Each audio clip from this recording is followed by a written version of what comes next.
Hey guys, welcome back to the channel. This is a story about what if Naruto has multi-bloodline chakra chains council bashing. Before I start, please support for more amazing content and do consider subscribing to my channel and share this video with your friends. This is written by Ezras Hargrave, link in the description and support writer. Let's start the video. Chapter 1. Naruto's Awakening. October 10th. That day was a celebration in the Leaf Village for the day the Yondaime Hokage defeated the Kyuubi no Kitsune. The people rejoiced at the defeat of the beast, but they also mourned at the loss of their loved ones. But there was one person who hated October 10th, even though it was his birthday. He hated it with a fierce passion. It was a young boy, with golden blonde hair, sea blue eyes and 3 whisker marks on each cheek. The boy was Uzumaki Naruto. Ever since he could remember, his life had been unfair. He had been hardly fed at the orphanage and kicked out upon reaching the age of 4. He was 5 now and had been living on the streets for a year. He was currently hiding in an alleyway, shivering. So cold, the young blonde thought. He heard the villagers screaming as they searched for him. Why won't they let me be? I've done nothing wrong. Ears down here. One of them yelled to the rest, catching sight of him. Let's finish what the Yondaime started. Another called. They charged into the alley and Naruto did the only thing he could. Run. He turned and ran as fast as his small legs could carry him, but a ninja and the mob didn't like that. Oten. Numa, at those words the earth in front of Naruto became muddy, causing the young Uzumaki to slip and fall face first in the mud. The villagers caught up and began to beat him up. He screamed in pain. Please. Stop. It hurts. He screamed. It hurt us to watch our families get killed by you. One of them yelled at him, nailing him in the stomach with a kick, causing Naruto to cough up blood. I never hurt any of your families. Honest. He tried to plead with them, but they wouldn't have any of it. Let's burn him alive. A civilian yelled out, getting shouts of agreement from the others. A ninja stepped forward with a grin. This is for my brother, you bastard. He made hand signs. Kaiten. Nkakuk no jutsu, from his mouth burst forth a large fireball. It engulfed Naruto, who screamed in absolute pain and anguish. He fell to the ground as the screaming stopped.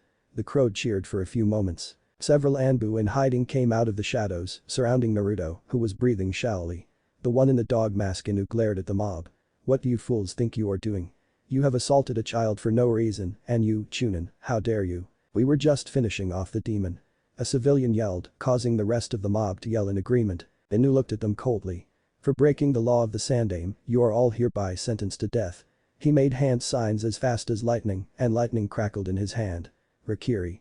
He sliced through every civilian and ninja there in a matter of moments. He went towards Naruto and picked him up. All of you go inform Hokage-sama of what has happened here. I shall take Naruto to the hospital. Hi. They all disappeared, besides one. This Anbu wore a cat mask and had long purple hair. Will he be alright, Inu-senpai? She asked, worry evident in her voice. I don't know, but I don't want to know what will happen if I take any longer. Inu told her as he used a shushin to get to the hospital. One who shapes the future. Naruto's mindscape. Naruto sat up in what looked like a large pool of dirty water. He stood, shaking, as he looked at what appeared to be a large gate. Where am I? He whispered. He looked around where he was. On the walls were several strange symbols, seals. Naruto thought to himself, the Hokage having shown some seals to the young Uzumaki a few times, but the scariest and biggest part was the gate in front of Naruto. It was huge, with several bronze gold bars before him. In the middle of the bars was a piece of paper with a kanji for seal. Behind the gate came a low growl. So my jailer has finally graced me with his presence. A large eye opened, vermilion in color and slitted. You came here much sooner than I was expecting. I didn't think you would be here for another few years. Said blonde fell on his ass and stared with wide eyes at the eye. Slowly his sight adjusted to see into the darkness and saw 9 tails waving behind the beast. Why, you're the Kyuubi no Kitsune. The demon chuckled. Well, you aren't as dumb as I thought you would be. But how the Yondaime killed you? Naruto screamed at it. Kyuubi roared at him. Do not speak of that damn ninja. She stood, her tails waving wildly behind it. It is because of him I am stuck in this damn cage. Wait, did he seal you inside me? The demon let out a chuckle without humor. So you figured it out. That's right, that mere ninja could not hope to defeat me, so he sealed me within you. At this Naruto fell to his knees, tears falling. He held his head and the Kyuubi's look became one of sadness. Why me? Why does this have to happen to me? Kyuubi was silent for a long time before she spoke again. Look Gaki, both of us seem to have gotten the short end of the stick. Nevertheless, I am willing to help you out. Naruto looked at Kyuubi confused, tears still in his eyes. Huh? What is your dream, Gaki? Naruto looked at Kyuubi before closing his eyes, a small smile appearing on his face. I want to create peace. I want a world where children can sleep without worry of being attacked or losing family. A world where parents don't need to fight and can spend time with their kids, a world where everyone is always happy. Kyuubi's eyes widened as, just for a moment, she saw the silhouette of another person appear behind Naruto. A relatively old man with silver hair, growing to look like two horns, wearing a white cloak with 9 Megatama design on the back, wearing a necklace with 9 Megatama, and having purple eyes with a ripple pattern. Old man, the nine-tailed demon thought. And then, for one of the first times in her life, the Kyuubi no Kitsune did something nobody thought would happen. She smiled. That is a good dream, Gaki. Which is why I have an offer for you. Naruto looked at the Biju. What offer? Become my student. Naruto gasped. I will train you to become the most powerful being to walk this earth. After all, I can't have a weak host after all. What do you get out of this? Naruto asked warily. All I want is a promise. Naruto waited. You see, I didn't attack Konoha of my own free will, I was controlled by an Uchiha. Naruto's eyes widened. Kyuubi didn't attack Konoha on purpose. It was controlled. I want you to find that damn Madara and bring him to justice. Naruto nodded. I promise. I will find Madara Uchiha and bring him to justice. What's your name? Kyuubi blinked, surprised Naruto could figure out Kyuubi wasn't her name so quickly. My name is Kurama, the 9th Biju. I'm Uzumaki Naruto. Naruto declared to her loudly. I'm gonna be Hokage, Dadabeo. Kurama grinned. Alright Gaki. We begin your training tomorrow. But you have to do exactly as I say in or out of training, understood? Yes, Kurama-sensei. Naruto saluted the fox. I've finished healing you outside. Time to wake up Gaki. Naruto nodded as he felt a pull. He let the feeling take him as he left the Biju alone. I may have found him, old man Kurama whispered as he lay down. I will raise him upright as if he were my own son, and then Kurama shrunk in size until she had a new look. She spoke in a more feminine voice. I look forward to training you, Naruto-kun. One who shapes the Future. The Noha Hospital. The Sandaime Hokage, Sarutobi Hiruzen, stood over Naruto's hospital bed the following day with a worried look. At his side stood Inu. Inu, why didn't you do anything sooner? Forgive us, Hokage-sama, Inu apologized. We lost track of Naruto, he is far too good at stealth for his own good. Hiruzen nodded. We will have to be sure this doesn't happen again. I want you to keep an extra close eye on Naruto from now on. Hi, Hokage-sama. Inu agreed before disappearing in a shushin. Hiruzen sighed sadly. He was regretting even telling the civilian council about Naruto being a Jinchuriki and was furious with the orphanage as well. He had gone to visit Naruto several times over the last few months, but he wasn't at the orphanage. They told him that Naruto simply went to the park whenever he was there. He was furious with himself and the civilian council. He was snapped out of his thoughts by an awakening Uzumaki Naruto. He groaned as he sat up, holding his head slightly. His blue eyes scanned the room until they focused on his grandfather figure. Jiji. He smiled kindly. Hello Naruto-kun, how are you? Naruto gained a sour face. Is that a sick joke? He asked in a cold tone, which caused the aged Hokage to flinch. Why didn't you tell me, Jiji? Did he tell you what, Naruto-kun? He tried to shrug it off. But what Naruto said next gave him a shock. Why didn't you tell me I had a demon sealed in my stomach? He snapped. I'm not that bad, Gaki, Kurama said to Naruto, surprising the blonde. Kurama-sensei, Naruto yelled. Naruto-kun, who is Kurama? Hiruzen asked, confused. Tell him who I am, Gaki, he should know I'm training you. Naruto nodded and explained to the Sandaime about how Kurama was the Kyuubi and how it was Madara Uchiha that had controlled the 9-tailed Biju to attack the village. He also explained how Kurama was going to be his sensei. Naruto-kun, how can you trust the Biju so quickly? The Hokage asked with worry. What if it is tricking you? I am not in it. I am a woman. Kurama growled. Naruto didn't show any surprise at this. Kurama-sensei isn't in it, Jiji. Kurama-sensei is a woman. The Sandaime nearly jumped in shock. The Kyuubi is female. Naruto nodded. And I can trust her because she has been honest with me and offered me more than anyone else has. Hiruzen winced. Naruto, are you sure Kurama-sari is trustworthy? Naruto nodded without hesitation. I trust Kurama-sensei with my life. The Hokage nodded. Then I grant you permission to use the Hokage personal training grounds. Naruto's eyes shone brightly at this, which warmed the old Hokage's heart. And, though you aren't really allowed to go to the library until you are a ninja, he took out a card and handed it to Naruto. I will make an exception. This card will allow you to get into the library. If the librarian tries to question you, just show this card. Arigato, Hokage Jiji. Naruto smiled brightly. Hiruzen patted Naruto's head. You're welcome, Naruto-kun. Now, if you excuse me, I have to get to paperwork. He turned to leave. Naruto-kun, I know how to beat the paperwork, just tell him to use Kage Bushin's, Kurama told him. Jiji. Naruto called out. Why don't you just use Kage Bushin to do the paperwork? The aged Hokage froze, turning to look at the blonde Uzumaki with wide eyes. And Naruto-kun, you are a genius. He grabbed the blonde and lifted him into the air, which Naruto liked a great deal. The bane of the cages is solved. Victory is mine at last. Paperwork. He waved him around before putting him back on the hospital bed.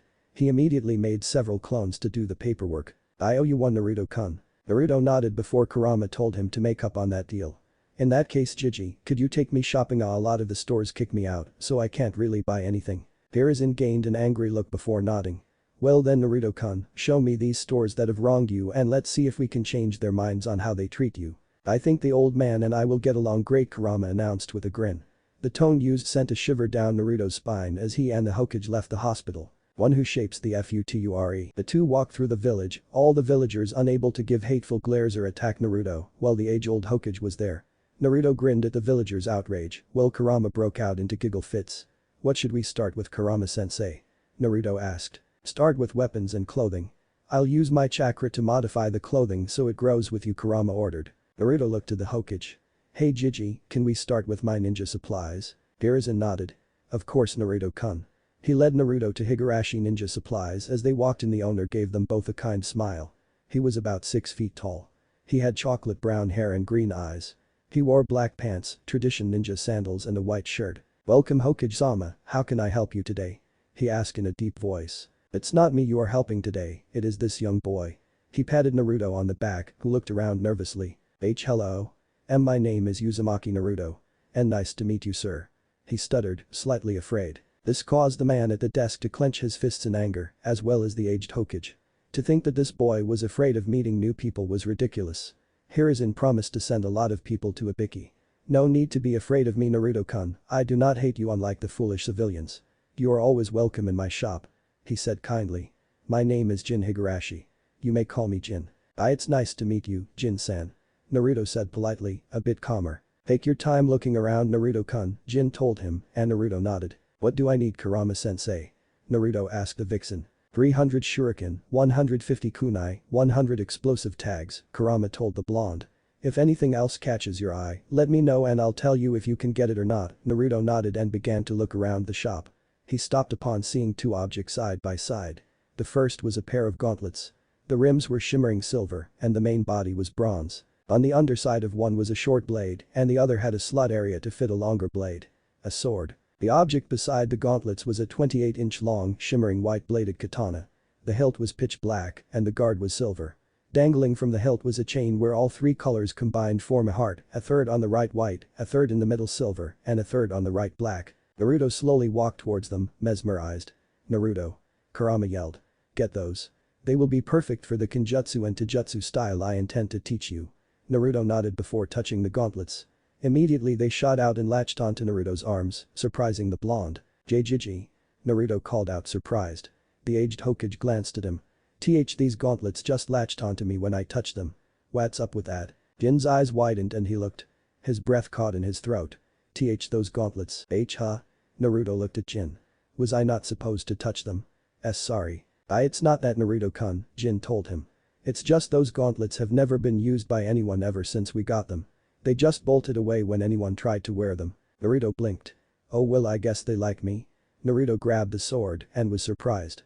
He expected the weapon to be heavy, near impossible for him to pick up. But he was wrong. He lifted the blade with ease, as if he had been doing it all his life. It felt perfect in his hand. Can I get this sword too? It feels right. Hiruzen looked to Naruto before letting out a smile. So on accident Naruto-kun has picked up his mother's sword, Hiruzen thought.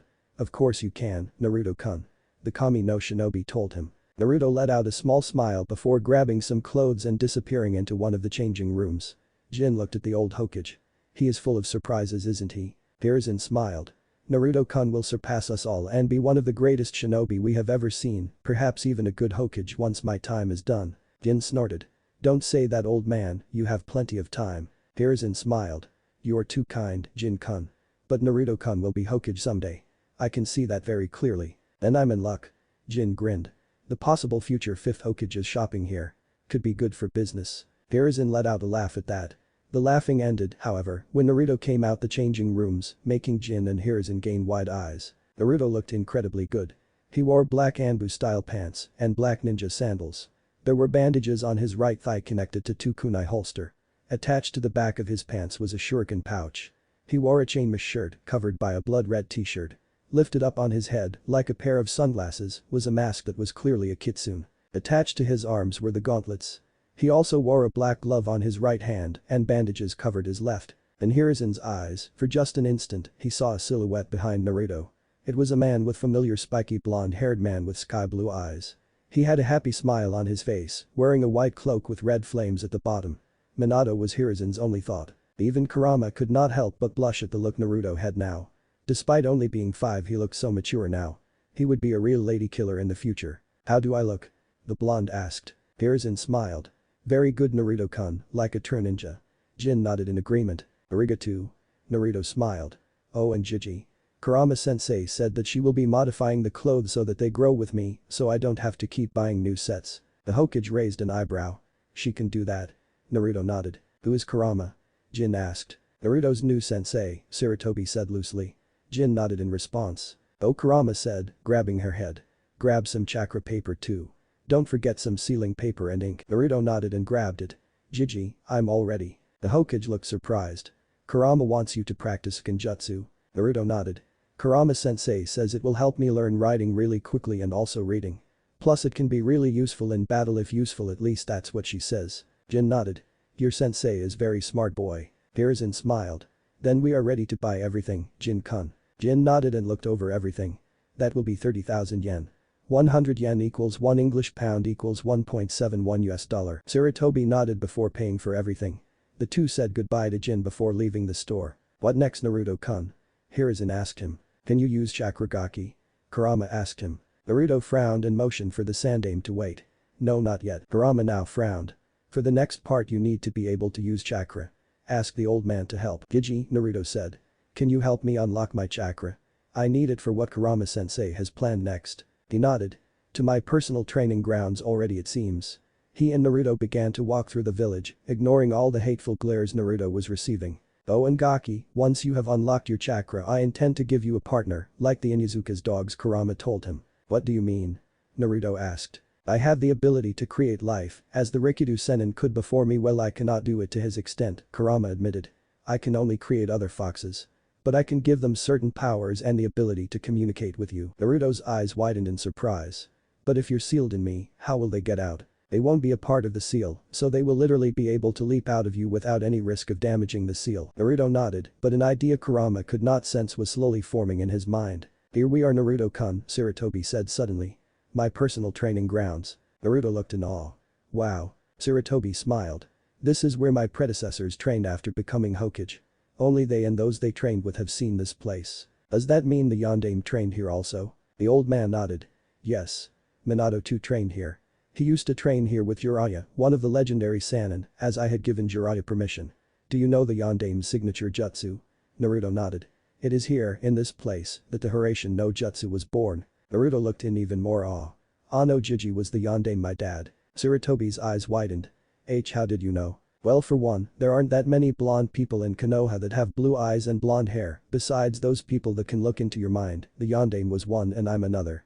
Secondly, if you were to take away the whisker marks from my face, I would look like the Yondaime as a child, from what I've seen in the pictures. And thirdly, you just told me." Naruto finished. The Hokage's eyes widened before he sighed in defeat. "You are far smarter than you let on, Naruto-kun." Naruto smiled. "Get used to it, Gigi.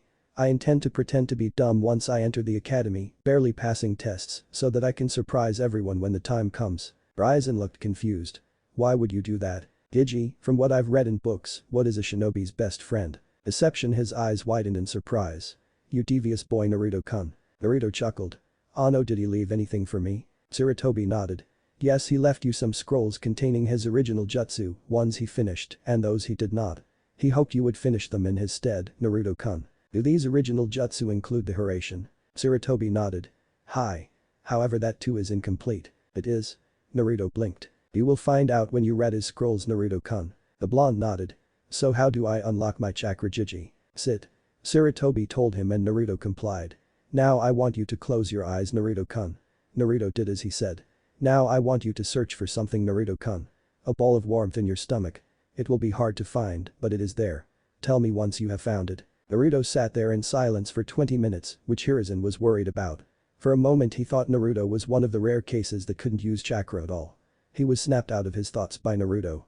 I think I've found it, Gigi. It's really warm and powerful. Hiruzen sighed with relief. Now Naruto-kun, take that ball and bring it to the surface. Naruto nodded and did as instructed. Suddenly, a powerful wave of chakra erupted that nearly sent the old Hokage flying. His eyes widened. So much chakra. And so young. Controlling it will be incredibly difficult, but this is Naruto I am thinking about, so powerful. Then he noticed something odd. He could see Naruto's chakra and it wasn't blue. He heard from the Hyuga and Uchiha chakra was blue. But Naruto's was not. No. It was glistening white. Naruto's eyes snapped open and he stood. I feel so strong. I've never felt like this before. I feel strong, but the feeling is also warm. As if Naruto closed his eyes, a small tear falling down his cheek. As if I'm being hugged. Sarutobi let out a small smile at the blonde. Naruto-kun, you shall truly become one of the greatest shinobi to walk these nations. Well, Naruto-kun, your chakra has been unlocked. Do you need any more help? Naruto waited for Kurama to tell him before responding. Tell him to take you to the library. I'd let you go alone, but I don't want to take any risks. Kurama-sensei says to take Mai to the library, just in case. Naruto told the Hokage. Hiruzen nodded. Very well, Naruto-kun, let's go. One who shapes the future. As they walked, thoughts swarmed in Naruto's head. He closed his eyes, thinking. Eventually, he asked Kurama a question. Kurama-sensei. Yes, Gaki. Am I your only host? Kurama stayed silent for a long time before she answered. No. I had 2 hosts before you, Gaki. Who were they? The first was the Shadame Hokage's wife. Mito Uzumaki. Uzumaki? Yes. The Uzumaki clan was a powerful clan before they were almost completely wiped out. Oh, okay. Who was your second host? It was Kushina Uzumaki, your mother. His eyes bolted open and widened. And my mother? Sarutobi looked at him. What about her? Naruto looked at the Hokage before looking away. Nothing. He went back to his conversation with Kurama. My mother? Yes, Kurama said, a hint of sadness in her voice. Your mother was my host before you. It's why you have your whisker marks. Her voice broke. Naruto, did she love me? Naruto asked, surprising Kurama. Yes, she told him. I heard her final words when your father was sealing me. They both loved you with all their hearts and deeply regretted they couldn't watch you grow up. Then it's enough for me, Naruto told her. But it's my fault. She screamed. It's because of me you're an orphan. Because of me you never knew a mother's love. Naruto nodded. But you weren't in control of yourself. You couldn't stop yourself. You couldn't tell you would be controlled again. It isn't your fault, it is Madara's. Never forget that. Okay. Here we are, Naruto-kun. Sarutobi cut in before Kurama could respond. Let's go in. Naruto nodded. This is gonna be annoying for me. He muttered quietly as the 2 walked in. He got a glare from the receptionist, but it ended quickly with Sarutobi there. What books do I need, Kurama-sensei? Every book they have on Kenjutsu, every book on chakra control, and channel your chakra into the chakra paper. Now Naruto nodded and pulled out the paper. Hiruzen looked curiously and waited. What happened surprised them, especially Kurama. The paper split into 4 equal pieces. The first became water. The second burned away in blue fire. The third swirled, half of it turning black, until it hovered in the air as a yin-yang symbol. And the fourth and final piece distorted, quivering even though there was no wind, until it swirled and vanished entirely. Naruto frowned. Well, what does that mean? Hiruzen recovered quickly. Those were your affinities to the elements, Naruto-kun. Elements? Yes. Each shinobi has an element or 2 that they are in tune with. But you are very special, as you have more than that. Hiruzen explained. What are my affinities then? The paper splitting, that was an affinity to wind jutsu. The paper turning to water was a sign for water, a strong water affinity. The burning blue fire? I do not know, I assume a very strong fire affinity. The third piece there? I believe that is a sign for yin-yang release. That is probably the most rare jutsu style, as I have only heard of it in legends. And the final piece, the one that distorted and disappeared. That, I remember clearly, is also rare. It is a sign of space-time ninjutsu. Your father had an affinity to space-time as well, but not nearly as strong as yours is, Naruto-kun. Naruto's eyes sparkled. Gaki, I should probably tell you for your training, we won't really be in the village. Naruto's eyes widened at Kurama's words, and he looked like he was about to cry. What's wrong, Naruto-kun? Sarutobi asked. Kurama-sensei, Naruto sniffs. Says I won't be in the village for my training. The Hokage's eyes widened, but he nodded. But how will you go to the academy when you enroll? Naruto relayed that question to Kurama. I am going to teach you right now very special ninjutsu. It will use 1/3 of your chakra and take 2 gallons of blood from your body. It is called the Kaibushin no Jutsu, blood clone technique. It will not dispel, but when it is killed it will become a pile of blood, or it will become a pile of blood if you allow it to. Naruto nodded. I will be using a special bushin called the Kaibushin. It uses 2 gallons of my blood and 1/3 of my chakra, plus it will not dispel unless it is killed or I allow it to. The Hokage's eyes widened, he had never heard of this technique before. Naruto quickly grabbed all the books he needed, leaving the library quite empty, and he checked them out. The Hokage stored them in a seal for him. "When will I see the real you again, Naruto-kun?" Hiruzen asked. Naruto looked at him. "In 7 years, when I'm 12. I could probably graduate early. But 7 years should be long enough for my training to be complete." Hiruzen nodded. "Make your bishin quickly then." Naruto nodded and made an unfamiliar hand sign. It looked like the dragon hand sign, but the ring's fingers were stuck out as well, connected to the pinky fingers, and the thumbs were apart. He felt Naruto's chakra spike. Kaibushin no Jutsu. Naruto's blood came out his mouth and formed an exact replica of Naruto. Naruto looked to the Hokage. "Buy him a bright orange jumpsuit. He will be acting stupid so that he is underestimated. He will pretend to be dumb on purpose, act like an idiot, but he will be perfect until I return." Hiruzen nodded. "Goodbye Naruto-kun, I will see you in 7 years." He tapped a seal on his cloak and some scrolls popped out. "These are your father's scrolls on his jutsu. I didn't feel it was safe to just leave them anywhere else, so I kept them with me at all times." He gave them to Naruto before hugging his surrogate grandson, who hugged him back. "Goodbye Jai Hokage-sama." Naruto saluted, smiling at Hiruzen's surprised expression before turning around and leaving quickly. The Hokage sighed and looked to his clone. "Come along Naruto-kun," he said. "Time to get you an apartment. One who shapes the future." Several hours later, Naruto was far from Konoha in a forest. It had been untouched, no sign of any battle or any human being anywhere near there at all. "So what should I start with, Kurama-sensei?" Naruto asked. Kurama grinned, and though Naruto couldn't see it, he still shivered. "Gaki, get ready for 7 years of hellish training." Naruto gulped, but he grinned, the gears of fate beginning to spin as he did. He had only one thought. Bring it on. Chapter 2. Return of the Fox. 7 years have passed since Naruto left Konoha for training. 7 years have passed since his Bushin has taken his place until his return. Because it wasn't really alive, it had no need for eat or sleep, so it worked on chakra control for the benefit of its true person for after it was dispelled. Sarutobi was very kind to him, despite being a clone. He helped him with chakra control, which improved with each passing day. He taught him several Kaiten jutsu for the real Naruto when he returned to Konoha and the Bushin was dispelled. The Bushin did that. He trained. And trained. It was difficult to find him not training sometimes. But days passed and he didn't stop. Eventually, it was September. The day of graduation. Naruto walked straight to school from the training grounds, sighing. The Bushin was tired of needing to keep up this act for so long, it was getting pissed off. Pretending to like the Haruno bitch. Acting like an idiot. Failing the exams on purpose. While goofing off in lessons and playing pranks was fun, it didn't help at all. He sighed and ran into the Hokage. "Hey Jiji." He called. Sarutobi looked at him and smiled. "Hello Naruto-kun, how are you?" The blonde frowned. "Want me to be honest?" Sarutobi nodded. "I'm sick of waiting for the boss to come back." He sighed. 7 years of acting like an idiot, 7 years of training, 7 years of being beaten up by those goddamn villagers. I shouldn't really have emotions, but I feel pity for the boss. I can't really feel the pain, but boss could, and for 5 years he was beat up, hated. It makes me wonder how he stayed sane." Hiruzen sighed.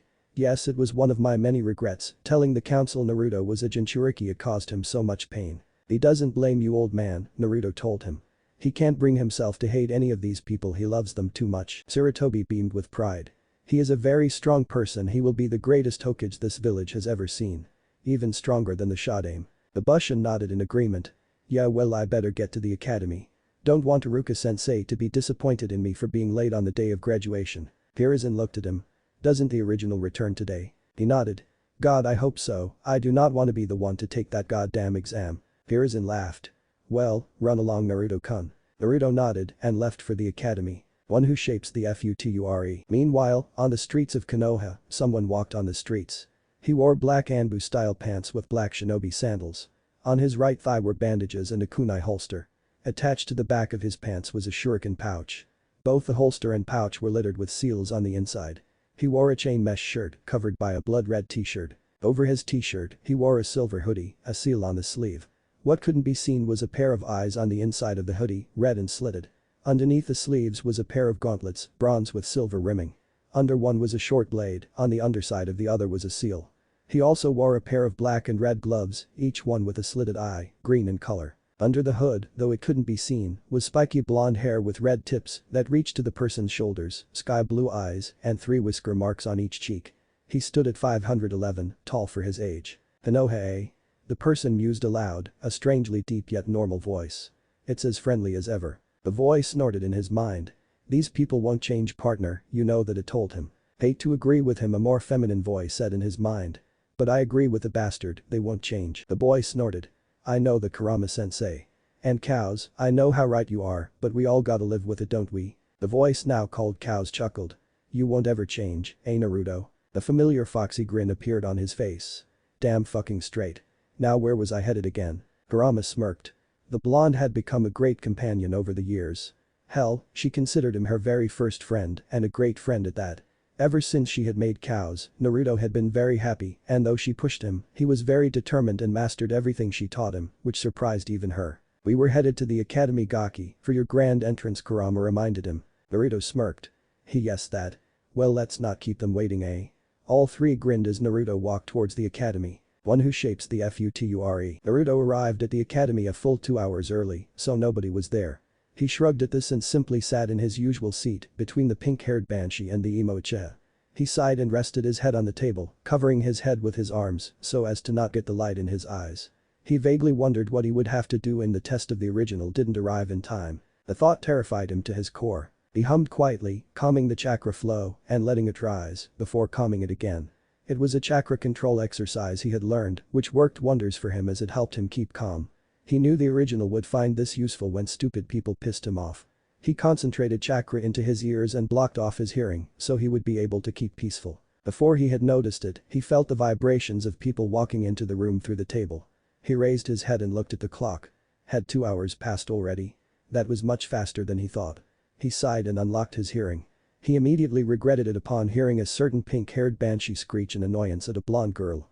He groaned. I was here first, Eno pig. Pinky screamed.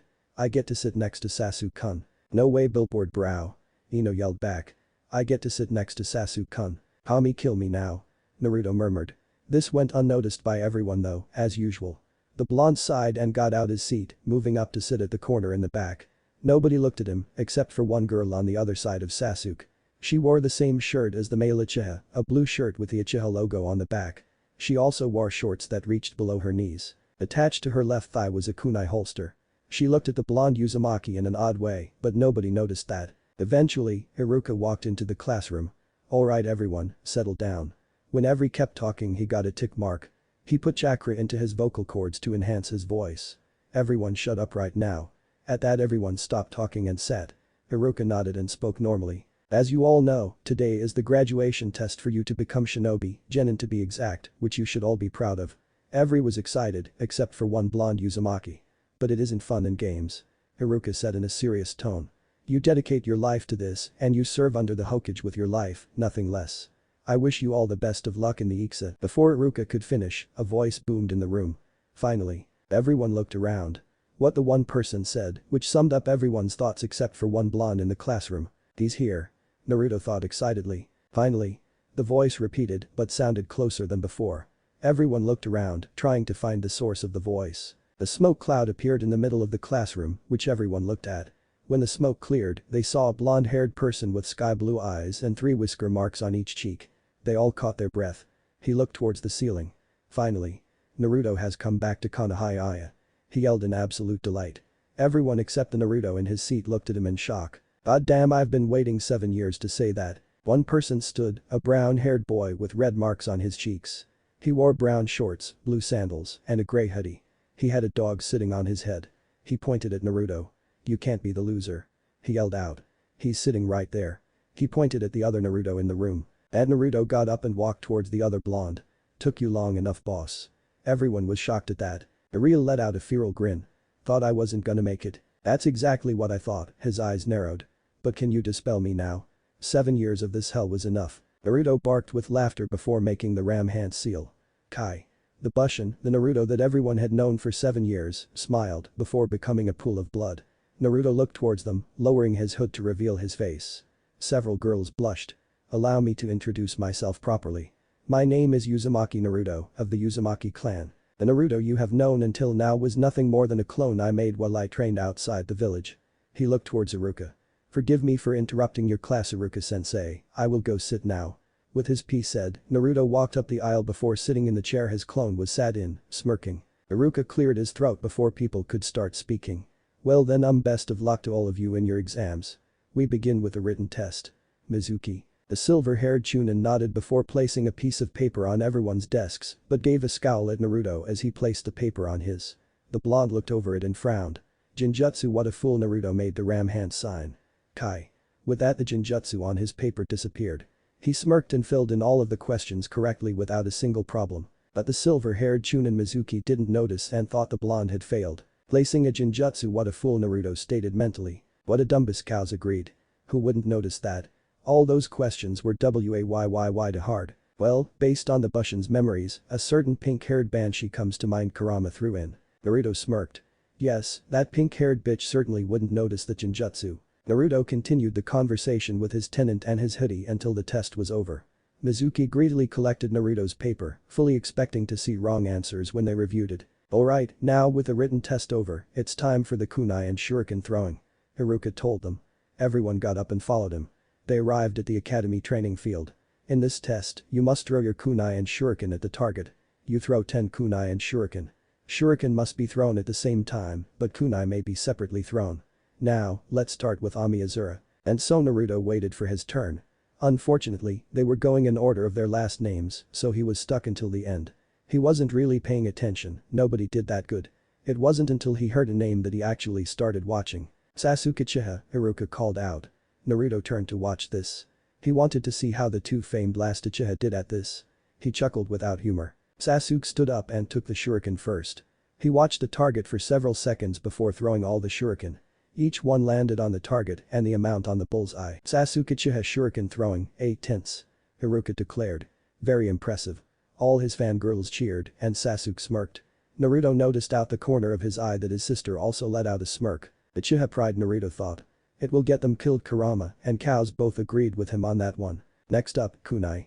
Sasuke nodded and grabbed the 10 kunai. Deciding to show off, he threw them all at the same time but frowned as he didn't get the result he wanted. Sasuke Uchiha, kunai throwing, 7 tenths.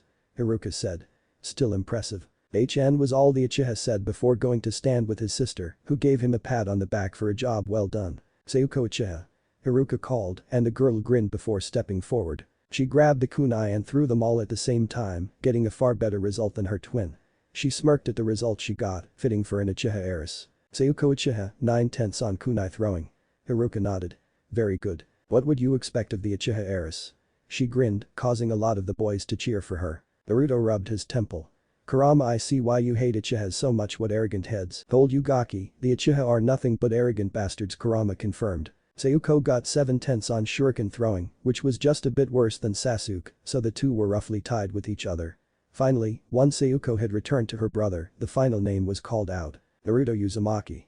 Everyone looked towards him. He shrugged and walked forwards. What to do, Naruto thought. Hey sensei, mind if I use my own kunai and shuriken? Haruka nodded. If that's what you want. Naruto smirked before reaching into his shuriken pouch. He tapped a seal and pulled out 10 shuriken, all of them made of chakra metal, but nobody noticed. Naruto channeled a little chakra into them, making them sharper, before throwing them with deadly accuracy. They all landed on target. The amount on the bullseye. Naruto Uzumaki, shuriken throwing, 10 tenths, perfect score. Haruka announced, surprised, as was everyone else. Was this the real Naruto? The one they never knew? Were the clone and the original that different? Naruto smirked and tapped a seal in his kunai holster, pulling out 10 kunai. Everyone's eyes widened. How could he pull out 10 kunai from a tiny kunai holster? It was impossible. The blonde simply smirked before channeling wind and fire chakra into his 10 kunai. He threw them all and they went straight through the target in the blink of an eye, through a boulder. The boulder caught on fire, causing it to melt. Everyone gasped. Then Naruto Uzumaki, kunai throwing, 10 tenths P perfect score. Haruka stuttered out, in complete shock. How could Naruto do so well? Naruto smirked before walking back. Too easy. Everyone looked at Naruto in a new light, except for a pink-haired banshee and the man she worshipped. Naruto Baka must have cheated. Sakura told herself. Shah. There is no way he could beat Sasuke-kun. Her inner self agreed. HMPH, Sasuke thought. What a cheat. No way he could get that good, no-name orphan. I will find out his secret and get him out of this academy for it. Haruka then led them to the hall. There they tested them on breaking Jinjutsu. A Chunin placed a D-rank Jinjutsu. Their job was to break it. Naruto shrugged as the Jinjutsu was placed on him. He make a single-handed ram seal. Kai. The Jinjutsu shattered and blew the Chunin back. Everyone looked at Naruto in shock. Do I pass? he asked, causing everyone to face fault. Why yes, you pass Naruto. Haruka told him. Naruto smirked before going to sit down. Bad god, you taught me Genjutsu. Naruto thanked Kurama. No problem, Gaki, Kurama said with a smile. What about a thanks for cows?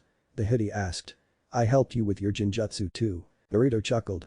You two cows.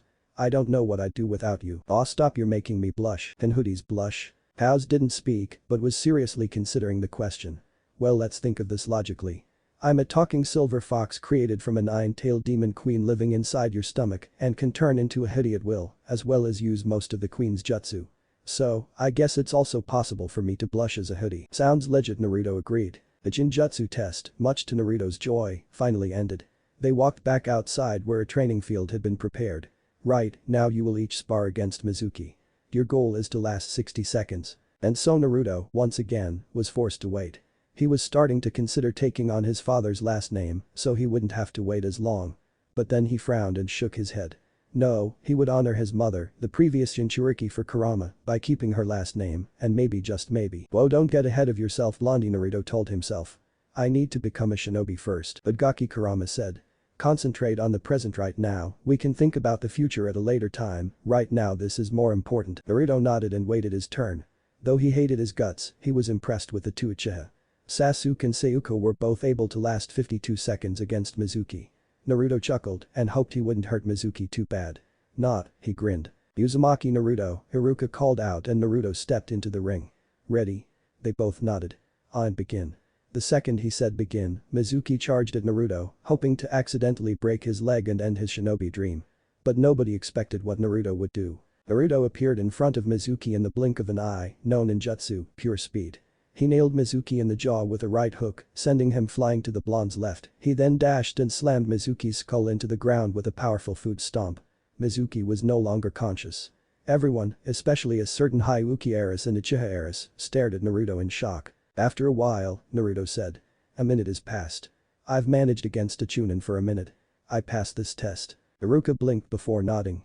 Why yeah, you passed, Naruto. One of the other Chunin pick up Mizuki and take him to the medic's office. Well, time to start the last exam. He led them back to the main classroom and opened one of the doors. One by one I will call your name and then you shall start the ninjutsu part of the exam. Everyone nodded and Naruto mentally groaned. Great, he had to wait again. I'm going to kill whoever came up with the idea of using last names to decide who goes when and shove my sword up their asses. Naruto growled. How's whooped? That a boy. Kurama simply giggled at the blonde's anger. Naruto sighed. They will probably make us do the 3 academy jutsu and then ask for any more so we can get extra credit, right, Kurama-sensei? Kurama grunted in agreement. That's what happens now. Back when your mother was in the academy, you needed to know your elemental affinity and know at least 2 C-rank ninjutsu. Didn't matter which, long as they were C-rank. Naruto frowned. Konoha has grown weak no doubt because of the civilian council taking over the academy and making it easier, so their children have shot at becoming shinobi. Naruto snorted. They will die so fast it won't even be goddamn funny. That will change when you become Hokage, Kurama teased. Right, Gaki? Naruto nodded. You're damn right. I will put the academy back to the old ways. These civilians will have no right in this academy anymore. Only the serious shinobi. He noticed that Sayuko had returned to the room wearing a Konoha hit I-8. Kurama and Cows growled lowly. Uchiha slut. Cows yelled out. Damn bitch. Kurama agreed. Calm down, Naruto ordered. We need to focus on Madara. Any other Uchiha isn't important right now. Uzumaki, Naruto, Haruka called and the name hung in the room. Everyone was deathly silent as the blonde rose from his seat and walked down the stairs. The two walked into another room where Mizuki was sitting. Naruto stood in front of the desk as Haruka sat down. First show us a henge. Naruto nodded and, without a hand sign, there was a poof of smoke. Mizuki and Minato's eyes widened. Standing where Naruto once was, there was a perfect copy of the Yondaime Hokage. Haruka took in the similarities the two shared, an idea forming in his mind. Naruto dispelled the henge. Next. Haruka nodded. Kawarimi. Naruto nodded and sudden, in his place, there was nothing. Haruka looked closely and saw a pebble. His eyes widened. It was impossible. Only Uchiha Mikoto could perform the technique to that level. Naruto appeared in front of them, smirking. Finally, Bushin. Haruka managed. Naruto frowned. Sensei, does it have to be a regular one? Haruka raised an eyebrow. You see, my chakra reserves are so big it is physically impossible for me to do a normal one. Haruka opened the rule book and looked through it. It says here there are cases such as yours where a different Bushin is permitted. Naruto grinned and, in a poof of smoke, behind him stood 5 more Narutos. Each of them had the same prankster grin on their faces. Iruka's eyes widened. Yes. These are Kage Bushin. Surprised. Iruka nodded. Well done Naruto. You may perform more jutsu for extra credit. Naruto nodded and thought about what to do. Eventually an idea came to mind.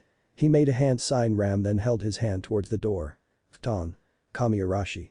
A fierce wind blasted out his hands, shredding the door into nothingness. Both Iruka and Mizuki's eyes shot open, shocked. Well done Naruto. Iruka stuttered. Any more? If I did any more I'd probably destroy something valuable, Naruto said simply. Iruka quickly nodded and pointed towards the hit I8. Congratulations Genin Uzumaki. Iruka said. Naruto nodded and looked over the headbands. He picked up one with a black cloth and tied it around his neck. He walked back into the classroom just to hear a certain Inuzuka snort. No chance the dope passed guys, he said, and a lot of people laughed. Naruto narrowed his eyes. With a flick of his wrist, the short blade emerged from under his gauntlet, think of Assassin's Creed. I'd keep your mouth shut Inuzuka-san, otherwise you may find yourself missing something important to all males. Every male in the classroom, even Sasuke, paled and moved their hands to protect their family jewels. Kiba gulped and nodded. Naruto smirked. Smart choice Mutt, with another flick of his wrist, the blade receded. Naruto walked up and sat in his seat, not catching the Uchiha and Hyuga heiresses looking at him as he did. One who shapes the Future. Naruto sat atop the stone face of the Yondaime Hokage, his father. He stared upon Konoha as the sun set.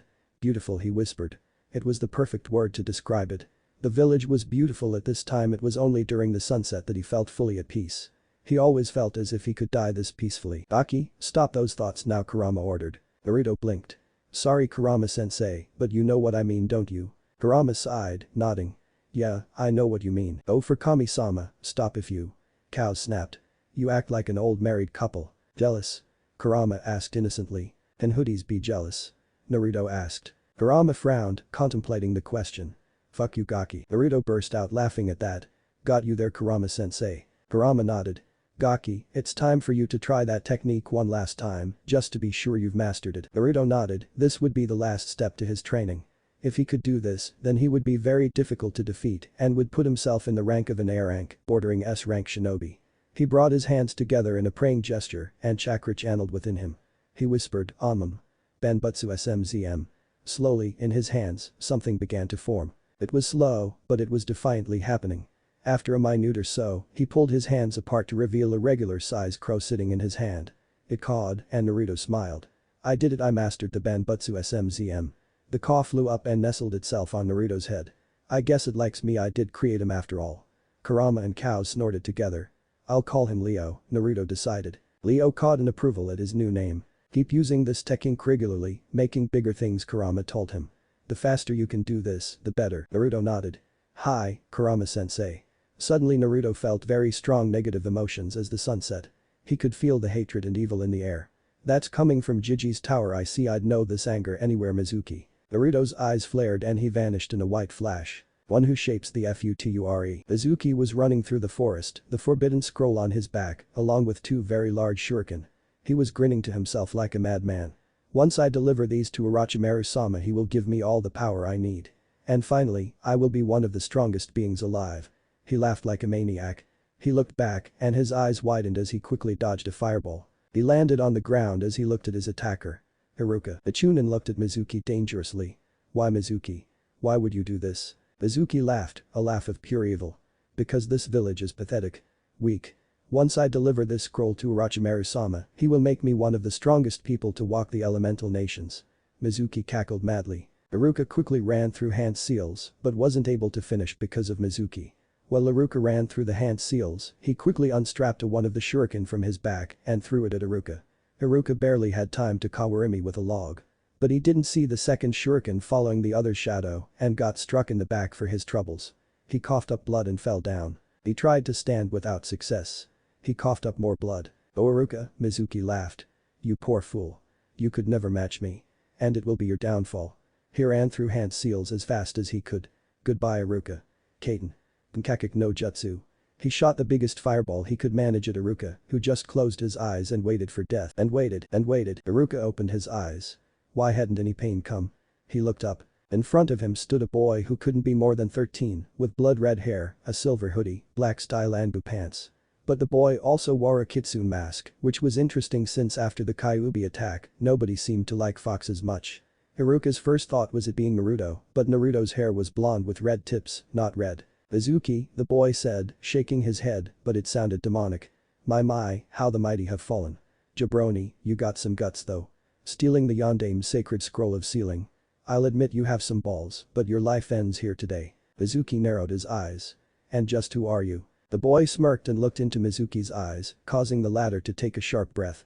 The eyes were crimson slits. Like the Kyuubi jabroni, you think I should just tell you? Mizuki snarled. That's exactly what It doesn't matter what you think. The redhead snarled. Now you better hand over that scroll before I kick your candy ass all over this damn village. Mizuki backed up, a bit scared now. Who the hell are you? The redhead smirked. They call me. He vanished in a flash of white and sent a hand through Mizuki's chest, holding his heart in front of the Chunin. The White Death. With his piece said, he crushed the heart in his hands, causing Mizuki to fall down, dead. The boy froze at what he had done. He's dead, he thought, scared at what he had done. You did what you needed to do, Naruto. The voice of Kurama came. He deserved to die. You're right, he whispered quietly, the demonic tone gone from his voice. He took the scroll and went to Iruka. You okay? Iruka coughed up blood. I'll take that as a no. Naruto chuckled. He took the shuriken out of the Chunin's back before healing him. He then backed away. Iruka stood. Thanks for the help, but who are you? Naruto frowned and thought for a moment. It was then Kurama provided a good name for Naruto to use. He slapped on his demonic tone. I was gracious enough to help you today, Chunin. He said coldly, which made Iruka freeze. Tell your Hokage of me. Remember my name, and remember it well. I am Asura Otsutsuki, the White Death. With that, Asura threw the scroll towards Iruka and disappeared in a white flash. Iruka looked afraid now, very afraid. The Anbu arrived, and upon seeing a dead Mizuki, turned to look at a frozen and scared Yumino Iruka. Care to explain what happened, Chunin Yumino? One of the Anbu asked the Chunin, who snapped out of it. He sighed. Well, how do I explain this? But, unknown to them, someone had seen the whole thing. And there she sat at a distance, Sharingan spinning wildly as she fled, having a good idea of who the person was and where he was. One who shapes the Future. Naruto appeared back on top of the Yondame's head on the Hokage monument. He took off his mask and withdrew Kurama's power. Immediately his hair went back to being blonde with red tips. He sealed his mask back into his cloak, smirking. That went perfectly. Now if I do a few bad acts under that name, Asura Otsutsuki will be known all over the elemental nations. My plan is going well. Don't get ahead of yourself, Gaki, Kurama told him. But yes, it is going good. Well? Cows asked. Good. This is fucking brilliant. I can't wait. Naruto smirked. Asura Otsutsuki, where did you get that name? Kurama was silent for a while before answering. That was the name of the Rikido Senin's second son. Naruto caught his breath. His son. Kurama nodded. Yes. I gave that name because Kurama frowned. I don't know, I just feel something similar about him here. Naruto was silent. Was he similar to Asura? Naruto didn't know. He looked up to the sage, the man who created ninjutsu. The man who sealed the Juubi, who brought peace to the world alongside his brother, which not many heard about, but Kurama told Naruto about everything to do with the Rikido. Well, a voice said behind Naruto, causing said blonde to freeze. He slowly turned around, with wide eyes. Sayuko? Naruto was able to get out, coming face to face with Sayuko Uchiha. The Uchiha era smirked. Kurama screamed in outrage, cows cursed loudly, and Naruto. He just kept looking with wide eyes. So Uzumaki. Sayuko grinned. Mind telling me what you were doing fighting Mizuki-sensei? Naruto gulped loudly. He thought 2 words that summed things up pretty well. Ah fuck. Chapter 3. The Real Genin Exam. Naruto took a small breath and let out a smile. Uchiha-san, you shouldn't scare me like that. He told her. I thought you were gonna attack me. And what is this about attacking Mizuki-sensei? Sayuko's Sharingan flared. Do not try and lie to me, Uzumaki. I know what I saw. I honestly don't know what you're talking about, Uchiha-san, Naruto said innocently. I've been sitting here for a long time, just staring at the stars. Sayuko growled. She took some deep breaths and deactivated her Sharingan. I have no interest in telling anybody, Uzumaki. Just tell me. Naruto smirked. I don't know what you mean, Uchiha-san. Now please leave me, you are disrupting my train of thought. Sayuko glared at him. I will find out about you one day, Uzumaki. I would stop now, Uchiha, Naruto warned. You won't find anything about me anywhere, and the Hokage won't tell you anything without my express permission. Sayuko snarled. Fuck you, Uzumaki. Naruto smirked. No thanks. Now get lost, jabroni, before I kick your candy ass off this monument. Sayuko growled once again before stalking away, clearly angry. I will find out about you Uzumaki, just you wait. Naruto waited until he couldn't sense her before sighing with relief. That was a close one. I owe you one, Kurama-sensei. Teaching me to be a quick thinker helped me talk my way out of that. That was too close for comfort, Kurama agreed. We'll need to make our moves carefully from now on. That damn Sharingan. Let me at that Uchiha bitch. Kao screamed. I want to kill that slut. Madara comes first, Kao's Naruto told him. After him, we will make sure that Itachi dies soon after, I promise. Well Gaki, it's time for some training, Kurama smirked. Naruto shivered. Oh, fuck. One who shapes the future. For the next week, Naruto, under Kurama's orders, did nothing but train. She had him use weight seals, so he would be able to move faster. In addition, she told him to use chakra restriction seals to limit his chakra flow, making it harder to perform jutsu. Naruto loved pushing himself to the limit, but this seemed a bit ridiculous, even for him. But despite this, he loved the training. On the way to the academy, he decided not to take off the seals. This way I have a trump card just in case, was his reasoning. If he took off his seals when he really needed to, then his opponent would fall very quickly, not knowing what hit them. He grinned at this idea, he would be much stronger with this. Kurama and Kaos agreed as well, surprise was always a good use. Naruto arrived at the academy a few hours early, sitting in his usual seal. He tapped a seal in his pants and was holding a book. The title read. Level 8 Kenjutsu. He studied the seals in the book, committing each one to memory, what it looks like, what it does, its name, everything. He would of course have to practice drawing them so he could use them in battle. Naruto didn't pay attention as many of the students walked into the room. He was too engrossed in his book. However, when he felt someone sit next to him, he felt the glares of every boy in class on him. Looking to the side, he noticed the person sitting next to him. Sayuko, he growled lowly. Said Uchiha grinned. Problem sitting next to me, Uzumaki. Naruto wanted to say something rude to her, but he bit his tongue and just went back to his book. He flipped the page, scanning the seal. What you reading? The Uchiha asked him. Naruto looked at her. None of your business.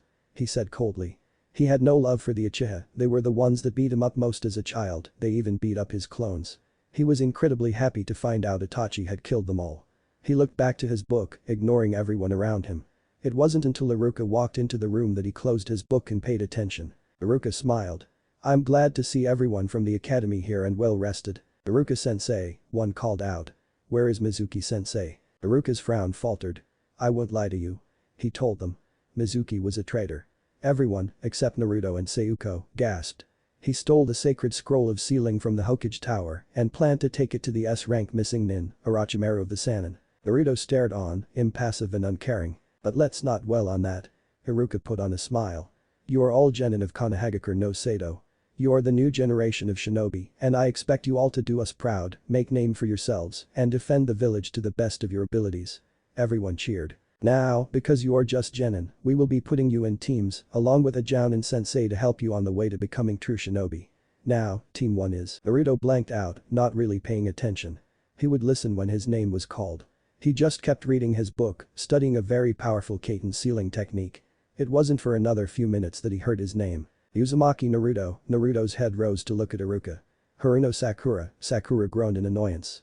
Uchiha Sasuke. Sakura screeched in joy while Naruto groaned. The brother of Itachi Uchiha had no reaction. Uchiha Sayuko. Naruto cursed not so quietly, while both Uchiha smirked. Your Jounin sensei will be Hada Kakashi. Naruto rose his hand. Sensei, why is our team made of 4 genin and a Jounin, while the others are made of 3 genin and a Jounin? He wasn't listening, but he knew how the system worked. Iruka looked at him. Hokage's orders. He said that, to make sure this team is fully balanced, you needed 4 genin and a Jounin sensei. Naruto groaned but nodded. If anyone had bothered looking, they would have seen a small smile on Sayuko's lips. Anyway, teammate is Aburame Shino, Inuzuka Kiba, and Hyuga Hinata. Your Jounin sensei is Yuuhi Kurenai. The 3 of the genin nodded, but Hinata looked upset at not being with Naruto. Team 9 is still in circulation from last year, so Team 10 is Yamanaka Ino, Akamichi Chouji, and Nara Shikamaru. Your Jounin sensei is Sarutobi Asuma. Ino groaned in annoyance at being paired with the lazy ass and the chubby kid. Chouji and Shikamaru looked quite happy to be paired with each other. Your Jounin senseis will be here at 1. For now, it's time for lunch. Everyone nodded and stood, except for Naruto. They all left the room, leaving the Uzumaki to his book. After a few minutes, he tapped a seal on his cloak, producing a sandwich. He took an experimental bite. It's good. He took a second bite and continued reading. Kurama-sama. Cow spoke. What cows? Kurama grunted. Why are you helping this Gaki? I can't sense anything special about him. What drove you to help him? Kurama frowned. There is something familiar about the gaki. It reminds me of one of two people I truly respected, and who were they? That is for me to know and you to find out. Naruto was unaware of this conversation as the two were speaking outside of the mental link. So the blonde just kept on reading, unaware of the conversation between the two. He was vaguely aware of the door opening and someone sitting next to him, but he paid them no heed. It wasn't until he felt a tap on his shoulder he glanced over. What do you want, Uchiha-san? The Uzumaki heir snapped, getting annoyed with her. I just want to talk dope, she said to him. His eyes narrowed. You aren't making a good conversation starter, Uchiha-san. Why won't you speak to me with any respect? She asked. Because you haven't earned it. I am an elite Uchiha. You should show me the proper respect. So what if you're an Uchiha? He asked suddenly. Respect is not given, it is earned. If you expect me to bow down before you just because you think you deserve respect. Honestly, I have more respect for Itachi than for you. Her eyes flared. How dare you? He did not get my respect from being an Uchiha or anything like that. Certainly not by killing each and every one of them. He gained my respect by training hard every day to become as strong as possible. He told her. It doesn't matter. She growled. Training means nothing. He told me hate is the only thing that will help me grow stronger. Then you are a fool, he told her. How dare you? If he was telling you to hate him, then maybe he was trying to hinder you so that you wouldn't grow stronger, unable to kill him. She closed her mouth. She hadn't thought of it that way. It made perfect sense. If her brother wanted her to lose against him, he would give her false information on what to do.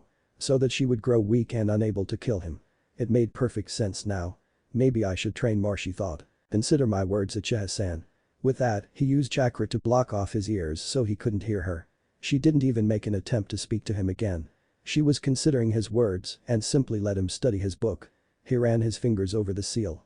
He did it several times, as if he was writing it. One who shapes the future. Nearly 2 hours had passed as Naruto and the rest of his team waited for their Jonin sensei. Naruto read his book, not paying attention to the others. Sasuke kept brooding out the window. Sakura was growing very impatient. And Sayuko stared blankly into space, still contemplating Naruto's words. The blonde Uzumaki soon got up and walked over to the door. Everyone followed his figure as he pulled a piece of paper out his pocket and placed it above the door, then walked back to his seat. Sayuko looked at him. What did you place above the door? Naruto shrugged and went back to reading his book.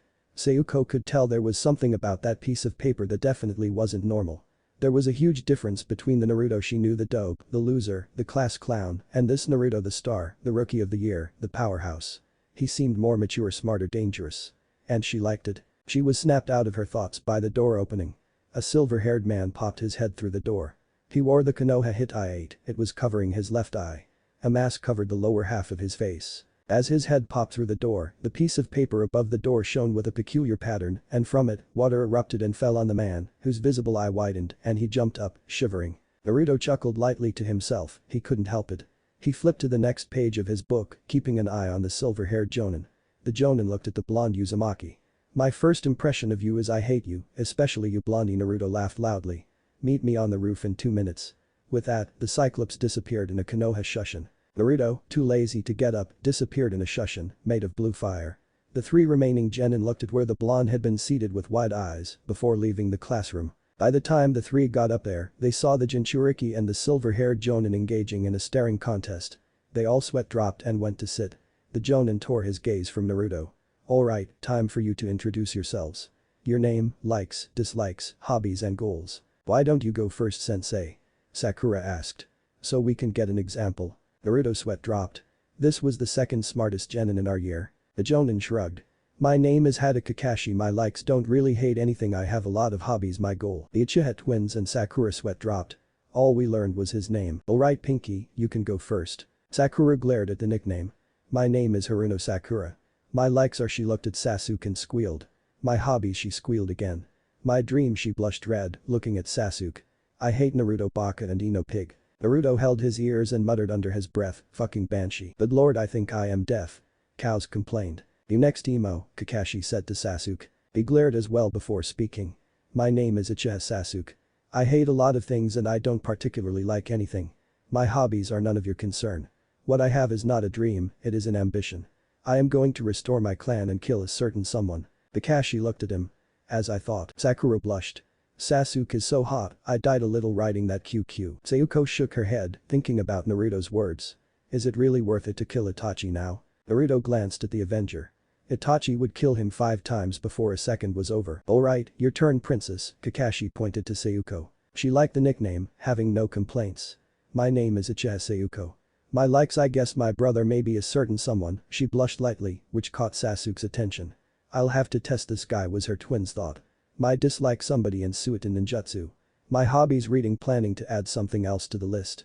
My dream kill the same person as Sasuke start a family. She glanced at the blonde, blushing. But nobody saw it, other than Kakashi. Kakashi raised an eyebrow. She likes Naruto. How interesting your turn blondie. Naruto chuckled. My name is Uzumaki Naruto. I like ramen, training pair of foxes, Kakashi's eyes bolted open, but realized he said pair of foxes I dislike arrogant people, the time it takes for ramen to cook, and people who don't take being a shinobi seriously, here he threw a nasty look at Sakura. My hobbies are training with my sensei everyone raised an eyebrow. The boy had a private sensei. Sasuke was angry at this, he and Sayuko were the last Uchiha, they deserved a private sensei speaking with my friends, and pranking. My dream Naruto gained a very thoughtful look. My dream is to make a peaceful world, a world where nobody needs to lose their family, a world where a child doesn't need to grow up without a mother or father, a world where everyone can agree and no more children need to be raised as shinobi. Kakashi's single eye widened as he looked at the boy and his sensei's words echoed in his mind. Kakashi, being Hokage means to try and keep the peace, to make a world where everyone is happy. And I intend to start with Konoha, it has been corrupted and I intend to fix it. He saw, where Naruto was sat, the silhouette of his diseased sensei. Minato Namikaze, the Yondaime Hokage. Kakashi looked at Naruto again. That is a very admirable dream Naruto, but how will you achieve it? Naruto smiled. You will see someday, Kakashi-sensei. Kakashi nodded. Well, now that we all know each other better, it's time I tell you about the real Genin test. Sakura blinked. But sensei, we're already Genin. Kakashi and Naruto chuckled, then stopped and looked at each other. I know why it's funny, Kakashi said. Why are you laughing? Because of how dumb she is, he said, and Sakura got a tick mark. Our other Genin test was way too easy. Kakashi nodded. Well, Sakura, as Naruto said, the other Genin test was just to see if you were capable of becoming Genin. This test will see if you are worthy to become Genin. Sasuke growled. We Uchiha are more than worthy to become Genin. Right Sayuko? Sayuko was about to agree, but remembered Naruto's words and hesitated. I don't know Sasuke, she said, causing Sasuke's eyes to widen and Kakashi to nod in approval. I mean, all we know how to do is a couple other jutsu besides the basic Academy 3. If they were to put us on a C-rank mission against bandits, I don't think we would do too well. Kakashi nodded. You are very correct Sayuko, I can see why you were Kunoichi of the year. As I was saying, out of all the Genin we pass, only 3 teams are allowed to remain Genin. That means a failure rate of 67%. So we have a 33% chance of passing, Naruto concluded, to which Kakashi nodded. Correct Naruto. Meet me at Training Ground 7 tomorrow at 9 AM. He told them. Oh, and I wouldn't recommend eating breakfast, you'll just puke. With that, he disappeared in a swirl of leaves. Naruto got up and slipped a piece of paper into Sayuko's pocket as he walked away. The girl looked at him in confusion before taking it out and looking at it. The paper read. Don't listen to him, eat breakfast and get there around 12, he will be late again. She raised an eyebrow, but thought about it. They should eat every meal so their bodies could be strong, so that made sense, and their sensei was about 3 hours late today, so he would most likely be late tomorrow as well. She considered sharing this with Sasuke, but he was as arrogant as their father, no way he would listen. Hey, Sasuke-kun. Sakura yelled. Will you go out with him? No, came the Uchiha's response as he left with his sister. Sakura sighed and instinctively spoke. No, I will not date you Naruto-ba. She looked around, only to see Naruto wasn't there. She squealed in delight. He must have finally got the hint. She skipped away, very happy and certain one day Sasuke would say yes to her. Poor fool that she was. One who shapes the future. Naruto flipped through a page of his book before writing the symbol down on a piece of paper. It was a seal used as a genjutsu. It made the enemy see what they wanted to see. So in Kakashi's case, he would most likely see Naruto charging in recklessly, when in actuality Naruto wouldn't have moved a step. Naruto had a game plan using the seal, he just hoped it would work. His stomach growled loudly and he realized he hadn't eaten all day. The blonde walked out his apartment and to the Ichiraku ramen. Naruto walked in and took a seat. Gucci looked at him. Welcome, what can I get yo? His eyes widened when he saw the spiky blonde hair and sky blue eyes. Even though his hair now had red tips, he could almost immediately tell who it was. And Naruto. Said Uzumaki smiled and waved. Hey Tsuchihaji-san, it's been a while huh? Gucci smiled. Naruto my boy. I'm glad to see you're well. Me and Ayam were so worried about you. You used to love coming to our shop but 7 years ago you just walked past. Broke Ayam's poor heart. Naruto grimaced. Sorry, that wasn't me. That was my bushin. I've been on a training trip for the better part of 7 years. And because it was just that a bushin it didn't need to eat or sleep. Sorry for worrying you guys like that. Gucci smiled. It's okay. Hey AM. Someone is here you wanna see. AM came out the back. Who is it? She caught sight of the blonde and became a gaping fish. And Naruto-kun. Naruto waved. Yo AM Wani-chan. AM hugged the Uzumaki over the counter. You baka. Why didn't you come eat here? 7 years. Naruto grimaced again. That was a bushin. It didn't need to eat or sleep, I've been training for 7 years. Sorry for worrying though, Wani-chan. AM smiled. As long as you don't pull that again, we're good. Naruto smiled. I'm glad. So, can I get some miso ramen? Gucci laughed with AM. Come right up Ataudo. They set to work immediately and soon enough the bowl was in front of Naruto. He breathed in through his nose, smelling it, and gained an orgasmic face. Oh yeah. That's the stuff. He picked up his chopsticks. I did Akamasu. He dug in, crying with joy. How I've missed this. He cried. AM giggled and Tucci laughed. Someone else walked in and sat beside Naruto. Hello. What can we get you? Beef ramen, came the voice. Naruto stopped and looked towards it. Uchiha-san, Naruto said, gaining a look from the girl. May I ask why you are here? To eat of course, she said as if it was the most obvious thing in the world. He raises an eyebrow. You come here often? She shook her head. I heard this was a good shop and I wanted to try it. And so here I am. Naruto nodded, accepting the answer. He went back to his ramen and Sayuko got hers. She tried it, her eyes widening.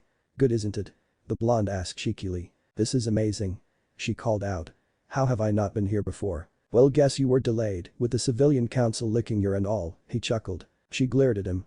Do not talk about them. Do you know how difficult this is for me? Every day I'm afraid they will call me and try and put me under the craw, which means for a girl you are locked up in a place where you rarely see light and then it happens again and again. Naruto looked at her. I imagine they have set up a lot of marriage contracts for Sasuke based on what the craw is like for males. Sayuko nodded and Naruto chuckled. I just hope they don't find out about my bloodline, otherwise I'm screwed, literally. Sayuko's eyes widened. You have a bloodline. Naruto nodded. I'm a member of the Uzumaki clan, I'm guessing one of the last, as I'm the only one people know of. Sayuko gained a sympathetic look. We Uzumaki have a lot of abilities to our bloodline. The first is longevity. We live for an absurd amount of time, one Uzumaki leader lived to 200. Another is our insane chakra reserves, it's why my clone couldn't do the regular bushin. Even a third of my chakra is too much, as such, we cannot perform a lot of low-level ninjutsu and no possibility of using jinjutsu. There are 2 more aspects to my bloodline. What are they? Sayuko asked, enthralled by his speech. The first is a godly talent for Genjutsu, the sealing arts. The last aspect he trailed off. What is it? That's for you to see, a mischievous glint appeared in his eye. She pouted. No fair. Tell me. Naruto paid for his meal and stood, turning from her. I do not trust you nearly enough yet, Uchiha-san. With that, he left the ramen stand. Sayuko looked at his retreating figure before turning back to her ramen. She tasted it. It wasn't as good as when Naruto sat with her. One who shapes the future. Sasuke and Sakura were waiting at training ground 7, it was around 12. Sasuke sat at the base of a tree, in the shade of the tree, meditating. Sakura, on the other hand, had asked out Sasuke 20 times while Sasuke was there and he had said no each time. For the time being, she had given up and was pacing vigorously. Where is Naruto Baka and Sayuko-chan? Sakura said after a while, catching Sasuke's attention. It's bad enough our sensei is late and now those 2 are. She gasped. See, could they be dating? Sasuke growled. If you ever say anything like that again, I will personally make sure you are incapable of saying it again. Sakura paled and nodded, afraid of inciting her beloved Uchiha's wrath. But seeing Sasuke angry also turned her on so much. She just wanted to leap on the Uchiha and ride him all night low. She was snapped out her thoughts by a familiar voice. Oi. What did I miss? Came the voice of Sayuko. Sakura looked towards her and smiled before she frowned. You're late, Sayuko-chan. She looked sheepish. Sorry. I was really busy and lost track of time. Sakura nodded. Oh, that seems fair. She then saw someone else and her eyes narrowed. Naruto Baka. You're late. Naruto shrugged as he walked over. Sorry, I got lost on the road of life. In the trees, watching them, the silver-haired Jonin had a small tear in his eye. This boy will be my true apprentice. Fuck you, Uchiha. Naruto had the strangest feeling he had just one-upped Sasuke and he liked it. He let out a small grin. He closed his eyes and let his chakra spread out. His gaze fell on one particular tree. Kakashi's visible eye widened. How does he know where I am? Naruto smirked and mouthed. Teamwork is important, right sensei?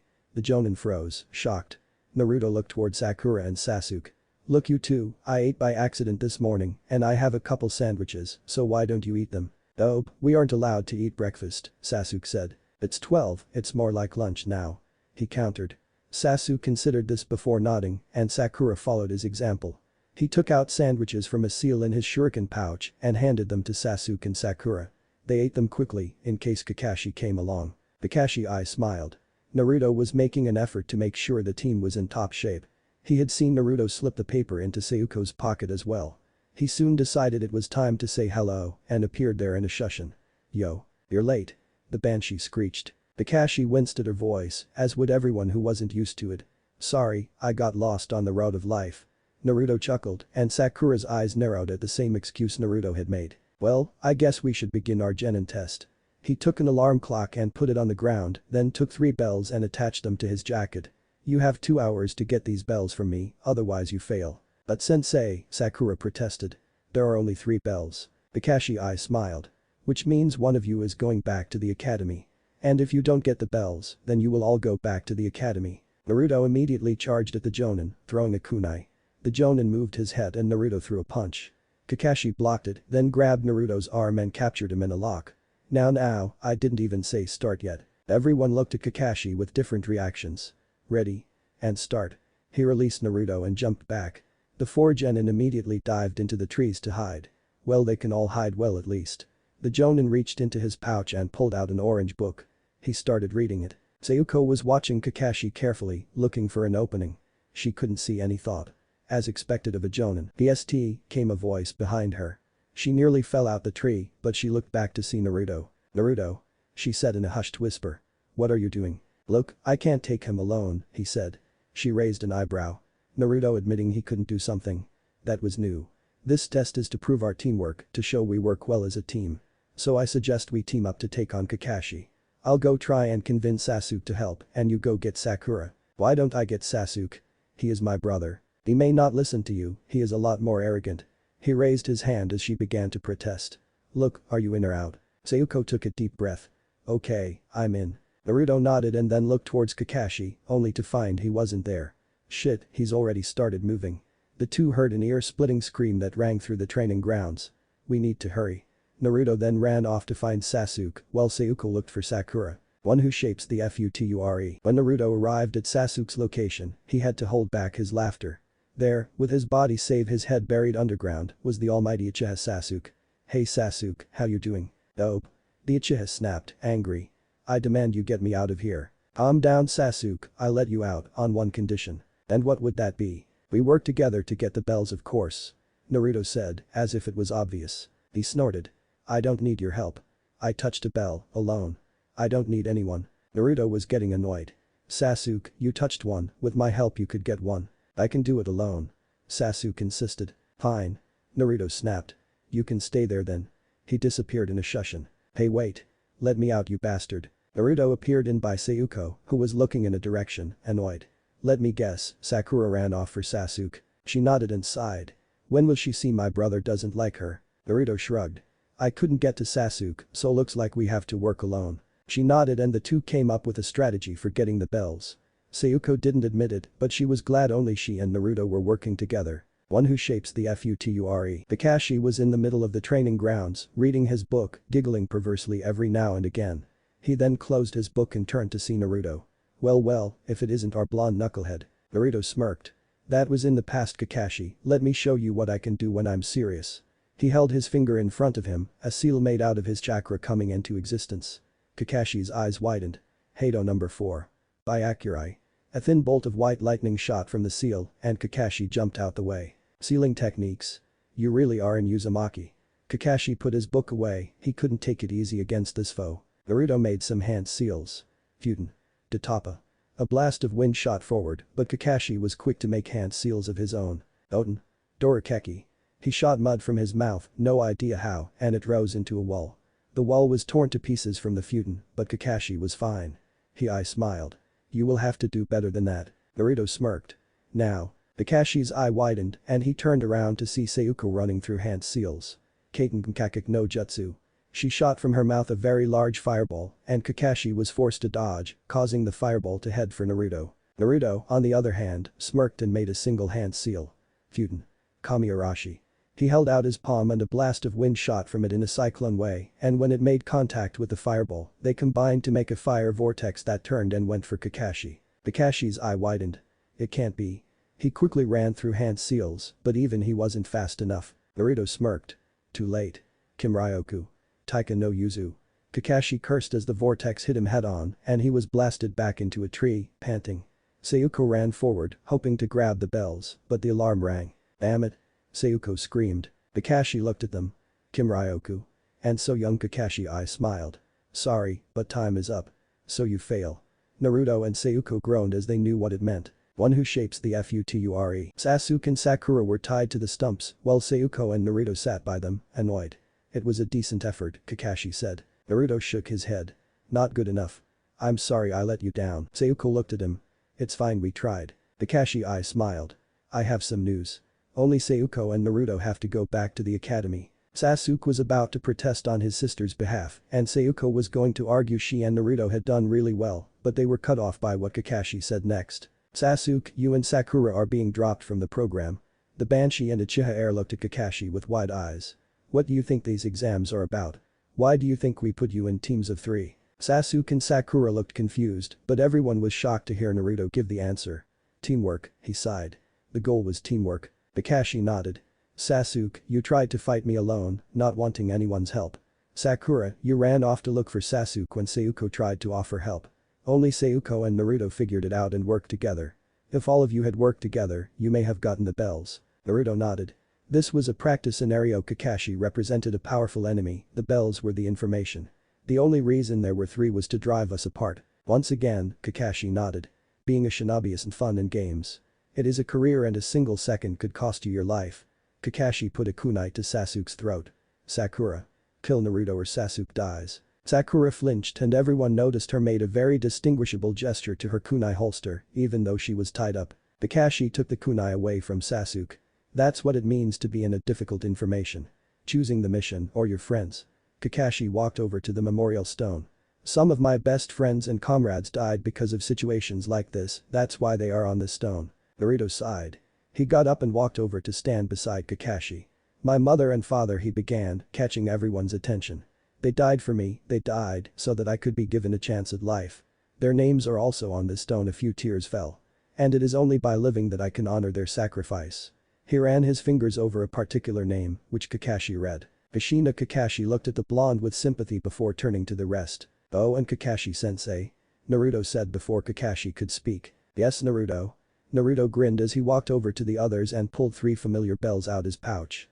Kakashi's visible eye widened and looked to where the bells were, only for them to quiver and vanish. Jinjutsu. But when did you? Naruto smiled. Right at the start. Flashback no jutsu. Naruto immediately charged at the Jonin, throwing a kunai. The Jonin moved his head and Naruto threw a punch. Kakashi blocked it. Then in that instant, he placed a seal on Kakashi. Quickly activating it for a brief instant, he grabbed the bells and stuffed them into his shuriken pouch, then deactivated it. Kakashi then grabbed Naruto's arm and captured him in a lock. Now, I didn't even say start yet. Flashback no jutsu, Kai. Why you did it that early on? Kakashi was shocked. Then why did you have me team up with you? Sayuko yelled. Naruto smiled. I needed Kakashi to think he had won and for the alarm to go. There was no rule saying he couldn't take the bells back, and the idea was teamwork, and I did it on my own. Kakashi looked at the blonde before sighing. Well, Naruto, who will you give the bells to? Naruto looked at the 3 before putting a bell on Sasuke and Sakura's heads. I'll give a bell to these 2, he walked to Sayuko. And I'll share a bell with Sayuko. Sayuko blushed when her first name was used. Kakashi raised an eyebrow. You never said we couldn't share a bell. Kakashi I smiled. Very well, Naruto. As of this moment we are team 7. Sayuko and Sakura cheered, Sasuke smirked, and Naruto threw Sasuke and Sakura a glare, along with Kakashi. I wouldn't be so happy, you Uchiha brat and pink-haired Banshee. Sasuke and Sakura looked at Kakashi. If it weren't for Naruto, you wouldn't have passed, so you're lucky, but if you ever endanger this team, I will have you stripped of your rank on the spot, clear? Sakura nodded vigorously, and Sasuke just went tch. Kakashi cut the bonds that Sasuke and Sakura had. Meet here tomorrow at 7 AM for training. With that, their sensei left with a shushin. Hey, Sasuke-kun. Sakura yelled. Do you want? No, Sasuke replied before walking away. Sakura frowned and too walked away. Thanks, Sayuko said quickly. Naruto smiled. No prob. He began to walk away. Sayuko said, causing Naruto to turn back. Wanna get some ramen to celebrate? We could train after. Naruto smiled. Sure Sayuko. She blushed. When are we on a first name basis? Since now, he laughed. He walked past her. You coming Sayuko? She nodded. Yeah I am Naruto. Chapter 4. Journey to Wave. Naruto and Sayuko walked slowly towards Ichiraku's. There was silence between the two as they made their way there before Naruto gained a curious look and turned to Sayuko. By the way, how did you get to the Hokage monument so quickly? I can sense emotions within a big radius, so I don't know how I couldn't feel you right behind me. Sayuko gained a sheepish look. Well I kind of copied the Shushin no Jutsu with my Sharingan. It was a much faster way to get around. Ah, that makes sense now, he said. By the way, what was that yellow flash thing you did? She asked. Naruto shook his head. Don't know what you're talking about. Sayuko rolled her eyes. Naruto, I promise not to tell anyone, really. Just tell me. Naruto sighed. You are gonna pester me till I tell you, aren't you? She nodded. Fine. I based it on the 4th Hokage's Hiraishin no Jutsu. It's called the Shunji Shunkin Idm. Shunji Shunkin Idm? She frowned. Instant teleport. I was 8 when I came up with the idea and the test worked, he shrugged. Cut me some slack. Well you disappear in a flash of white, come up with something based on that, she ordered. Naruto sighed. Fine, how about Shirakami no Shism? White god disappearance. She thought about it. I like that, way cooler sounding. Thanks, he chuckled. So Sayuko hesitated. How about we talk about our techniques? If we are gonna be a team we should know our moves in case of battle. Naruto scratched his chin. Sounds reasonable. They walked into the ramen stand to be greeted by Tucci. Welcome. What can I get you? He asked. Mizo ramen for me old man, he smiled. Beef ramen please, Sayuko said. Tucci nodded. Coming right up. Sayuko looked to Naruto. I use the academy style Taijutsu, I know a couple Jinjutsu, thanks to my Sharingan. I know a few Kaiten techniques and the academy 3 ninjutsu. Your turn. Naruto nodded, he decided not to reveal too much. I use a lost Taijutsu style called P plus Nuken Adori. I use another lost Kenjutsu style called Fujin Adori. I can use Kaiten, Futen, and Suiton. I can use several other ninjutsu besides those. I can use a few high-level Jinjutsu. And finally I use Fuinjutsu. Sayuko's eyes widened. I haven't even heard of some of those things. Naruto chuckled. I would be surprised if you had. Pinyuken Fire God. The blonde nodded. My sensei knew a lot of lost fighting styles, Pinyuken Adori is just my main Taijutsu style. Wow, their ramen was placed in front of them. The two began eating, Sayuko still surprised by what Naruto told her. Could you? She trailed off. See, could you teach me? Naruto stopped and looked at her. What? I want you to teach me, she repeated. Please. Why do you want me to teach you? I can tell you have been hiding a lot of your skills and you are the only one who has this much knowledge that I know of. So please teach me. Naruto scratched his chin. What do you think? I say teach her, we can get her on our side, Kao said. Much as I hate to admit it, a Sharingan would be hella useful. I'm with Kao's, Kurama decided after a moment of silence. I can tell you now that Jonin will teach you very little, so if you teach her she will grow closer to you and follow your orders, not that scarecrow's. Naruto nodded. Okay, I'll teach you. She smiled and hugged the blonde tightly. Thank you, thank you, thank you. Naruto blushed, causing Kurama to growl lightly and Kao's to blow up with laughter. Why, you're welcome, Sayuko. She held the hug for a little longer until she realized what she was doing. She blushed heavily and broke the hug.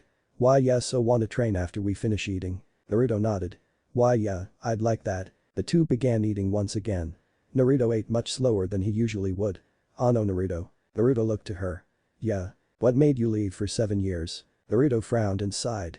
On my 5th birthday, I was beaten heavily by the villagers, I nearly died. But I was saved by the Anbu. I woke up in a hospital and spoke with the Hokage. He took me to get new clothes, weapons, etc. Then we went to his personal training ground. Sayuko's eyes widened. Nobody was allowed to go there except the Hokage and the people he trained with. Yet Naruto could. It was incredible, but also unfair, and I unlocked my chakra.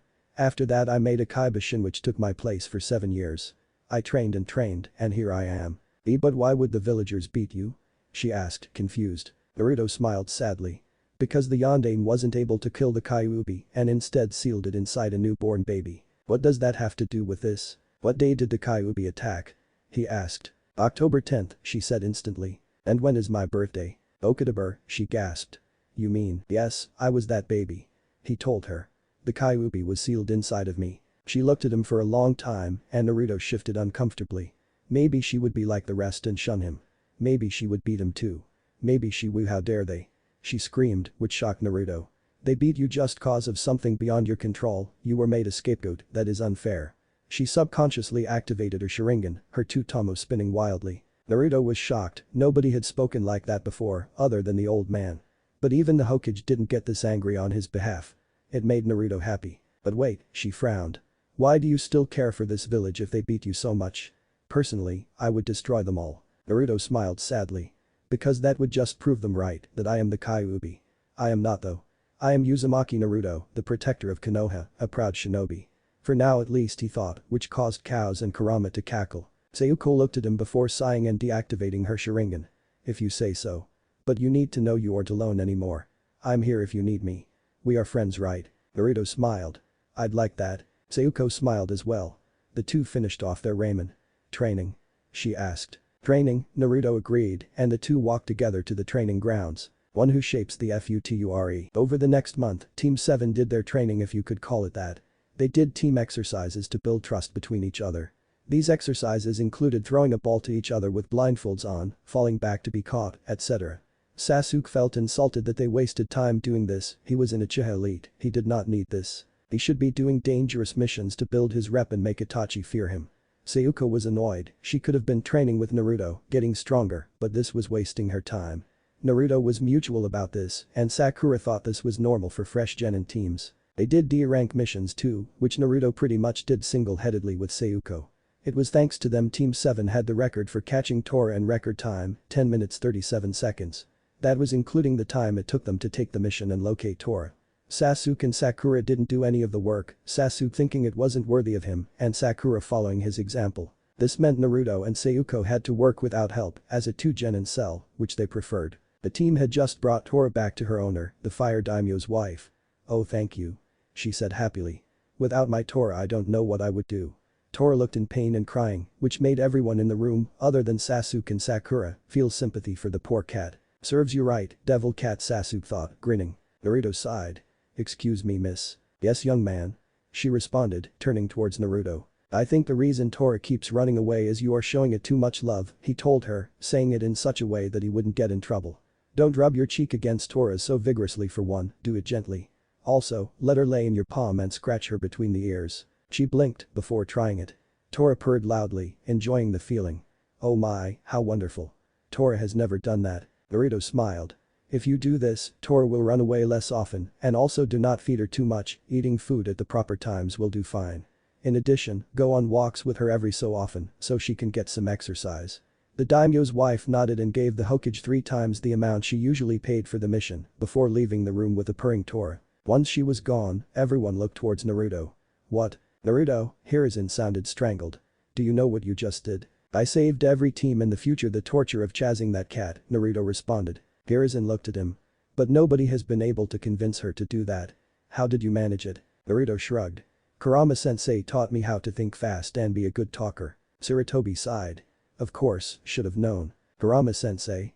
Sakura asked. Sarutobi froze, but Naruto kept his cool. My personal sensei, a retired Konoha shinobi. She taught me everything I know. Is she the one that taught you all those Kaiten jutsu you showed me? Sayuko asked. I didn't even know some of those existed. Kakashi raised an eyebrow, Sasuke gave his sister an odd look, and Sakura well she was looking at Sasuke. What do you mean? Kakashi asked. Naruto sighed. Sayuko and I have been training together over the last month, well it's more like I've been her sensei. Sayuko looked sheepish. Yeah, I tried to fight him, but he was way too strong. Sarutobi nodded. Very well. Anyway, for missions we have. Weeding a garden, cleaning training grounds 5, carrying some supplies to the Higurashi weapon stow. No, Naruto said. The Hokage looked at Naruto. No. No, Naruto repeated. Enough of these D-rank missions. Sasuke and Sakura do jack, making Sayuko and I do all the work. It's time we got a C-rank mission, so these two realize they can't just slack off. Sasuke growled, Sakura screeched at Naruto for being a liar, Hiruzen looked at Kakashi. Are they ready? The Cyclops shrugged. They are as ready as they will ever be. Hiruzen nodded. Very well, Team 7 will get a C-rank mission. He looked at the Chunin by the door. Call in the bridge builder. The Chunin nodded and left the room. A few minutes later, he returned with a very drunk old gray-haired man. I pay for shinobi and I get a couple of brats. They don't look like they could do much, especially Blondie. I assure you sir, I am much stronger than I look, Naruto promised. The gray-haired man looked skeptical. Whatever. I am the super bridge builder Tazuna. You will guard me with your lives. Naruto's sweat dropped. I have a feelings this is gonna be an annoying trip. One who shapes the future. Naruto sat by the gates, meditating as he waited for the rest of his team. He was pressed against one of the large wooden doors that kept people in and out of Konoha. Cows had changed the way he looked now as Naruto's cloak. The blonde now wore a long-sleeved orange zip shirt. The back of the shirt stretched out like a cloak. Naruto began to breathe steadily and he delved into the depths of his mind in his mindscape. Hey, Kurama-sensei. Hey Gaki, the red-haired Biju said to him. What are you doing here? Just decided to talk to you while I waited for everyone, sensei, Naruto told her. The silver fox came along beside Naruto. Hey, don't forget about cows. Naruto laughed and scratched cows between the hemiers. Hey there cows, how you doing? Cows purred. Good, oh yeah, that's the spot. Naruto laughed. Same old cows. Kurama giggled. So Gaki, nice name you've got for your new jutsu.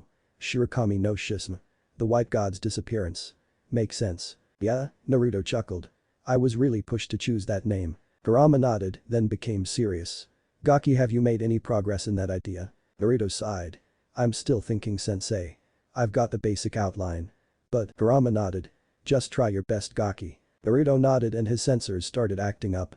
Looks like someone else has arrived. Kurama nodded and reached out to get out the cage, but was shocked. Damn it. Naruto frowned before closing his eyes. The mindscape shifted. The seal turned into a ring on Kurama's left ring finger, the sower turned into a vast forest with a 3-story Japanese-style house. How is this? Kurama looked around in shock. This is. It's for you and cows, Naruto said. I made this place, you don't deserve to be stuck inside a cage, so I made this place. Kurama hugged Naruto tightly. She cried tears of joy. Thank you, thank you, thank you. Naruto blushed and hugged back. No prob. Cows jumped on top of them. Thanks man. This place is awesome now. Naruto laughed. The two got off of him and he stood. Well, I'll see ya. He fades away. Kurama stares at the spot he was for a long time. Cows looks at her, then the spot Naruto was in, then his eyes widened. No, you don't. Kurama blushed. Shut up. Cows laughed. Oh you are. You low. Kurama knocked out Cows, blushing.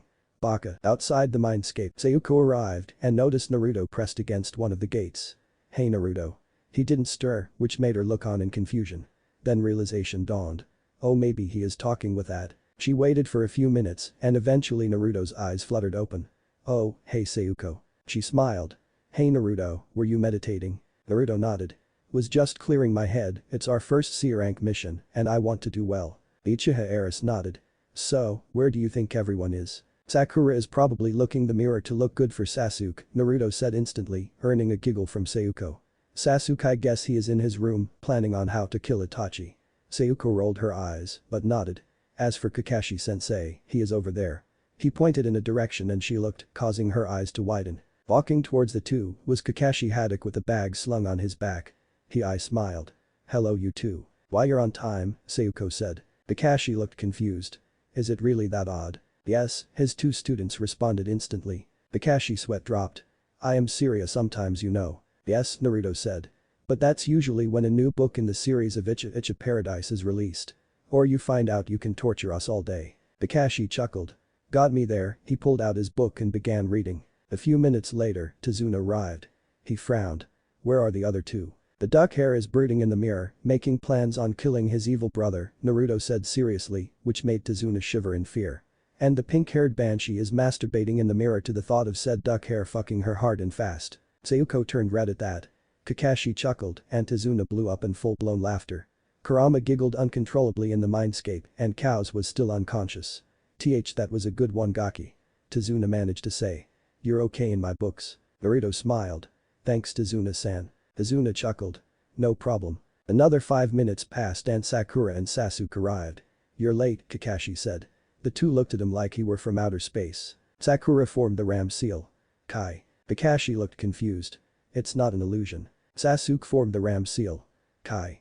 Nothing happened. Kai. Naruto raised his voice. It's not an illusion you dumb emo shit so stop saying fucking Kai. Sasuke glared at Naruto before turning to Kakashi. You're on time. Kakashi's sweat dropped.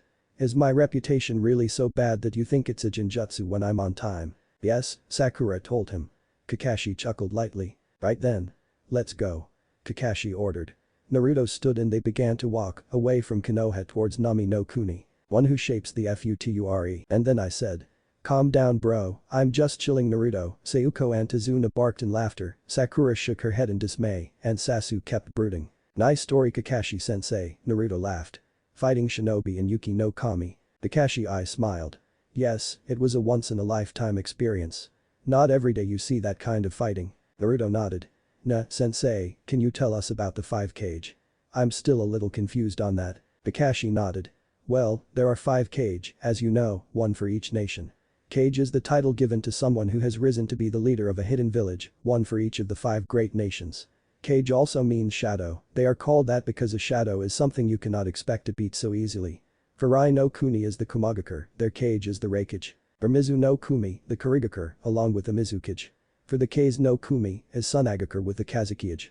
For Tsuchi no Kuni is a Wagakure, Konoha's sworn enemy, with its Tsuchikage. And finally, the strongest of the 5 great nations, Hai no Kuni, holds Konohagakure, with the Hokage. Our Kage. Naruto nodded and his eyes lingered on a puddle. There hasn't been rainfall in days, yet there is a puddle there. It's Genjutsu. And based on the water, it's most likely missing Nin from Kurigakure, he looked at Kakashi.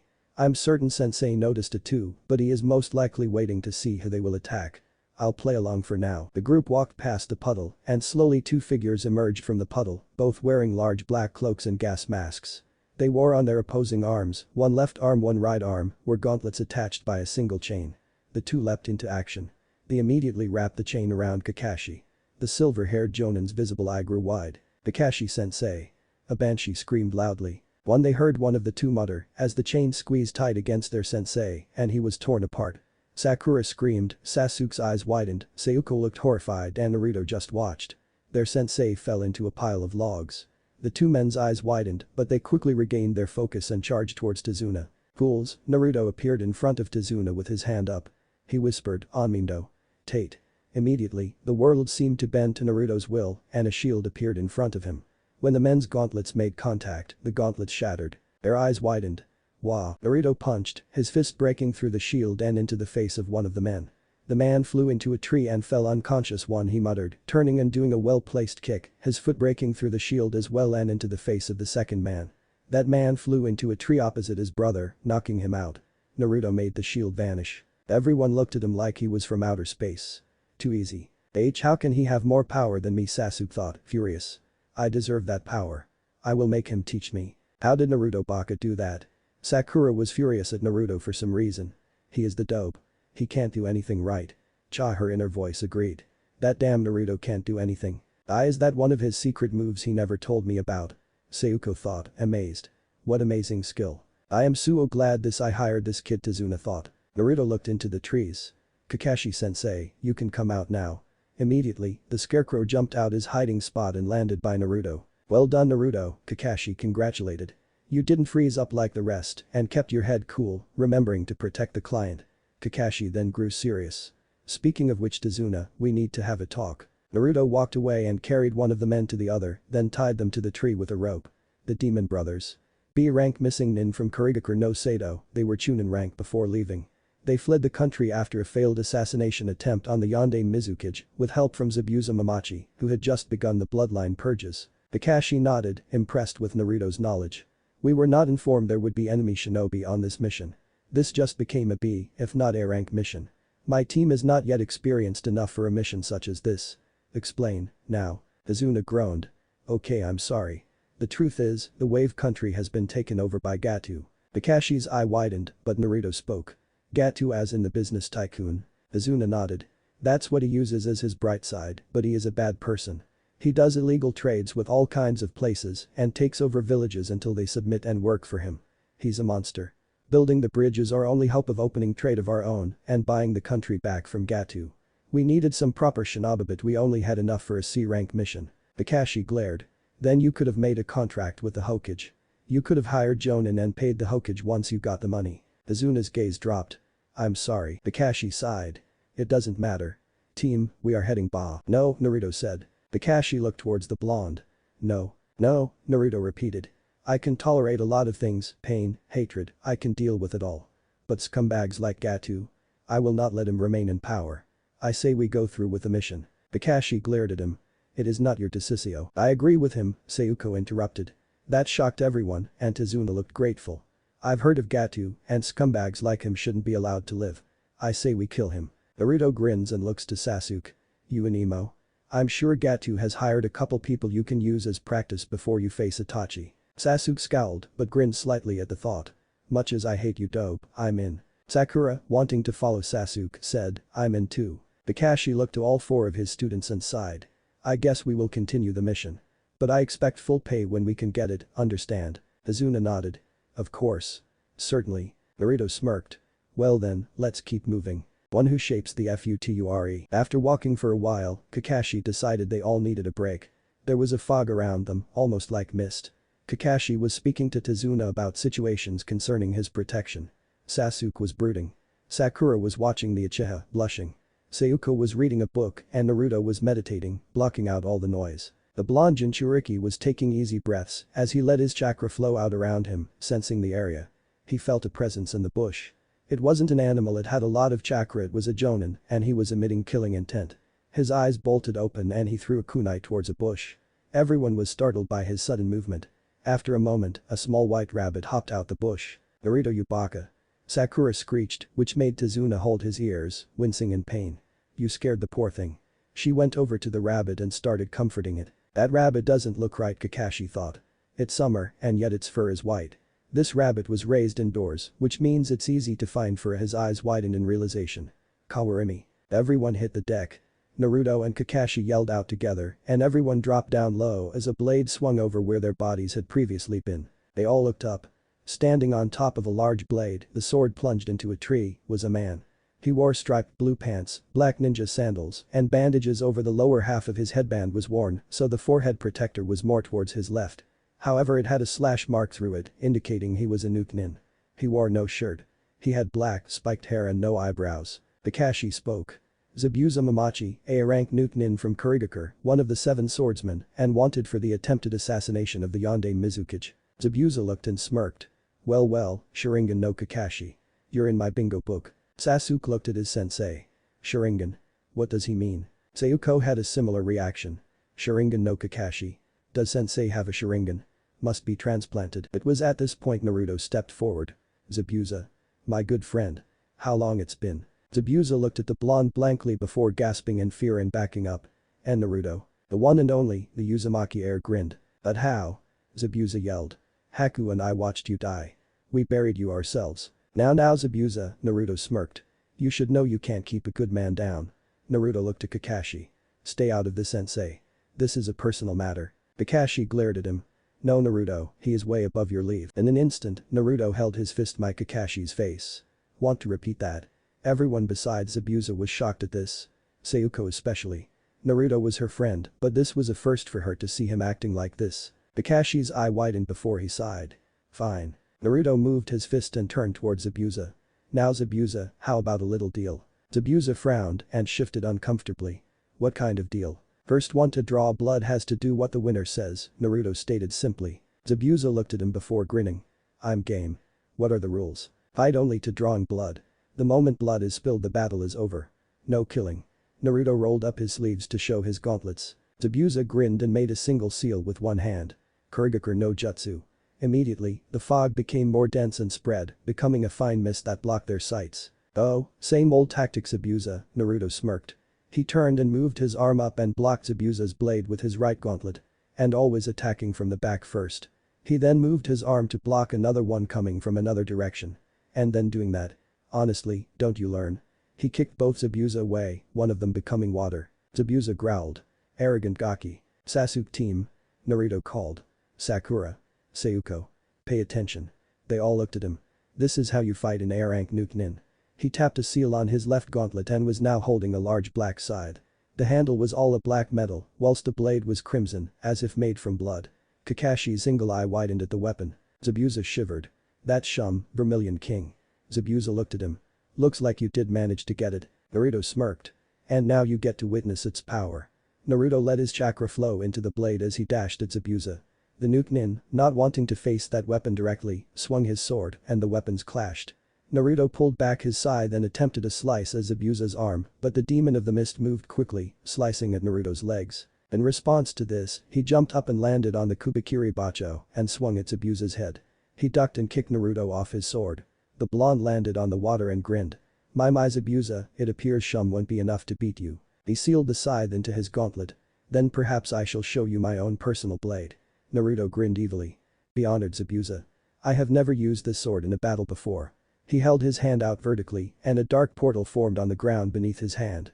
Everyone watched as slowly the hilt of a sword appeared, then the guard, and then the sheath. Naruto. It then shot up and Naruto caught it by the sheath. The sheath was black and had a long yellow piece of silk strung onto it. The guard was bronze and octagonal, revealing it to be an old sword, as blades seldom had bronze guards. The hilt was white, with a single blue waved line running down it on both sides. Zabuza looked at the weapon warily, feeling quite scared. Naruto held it with his left hand and placed his right on the hilt. Open the gates to hell, unleash the sealed demons. Naruto glanced up, one of his eyes turning red. Yamato. Naruto drew the blade, and Zabuza, on instinct, jumped back as quickly as he could, and he felt something slash just in front of where he was standing.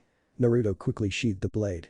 When it was fully sheathed with a clink, the water where Zabuza was standing sprayed everywhere. If I hadn't moved, I'd be dead, Zabuza realized, thanking his instincts. Well done Zabuza. Naruto congratulated.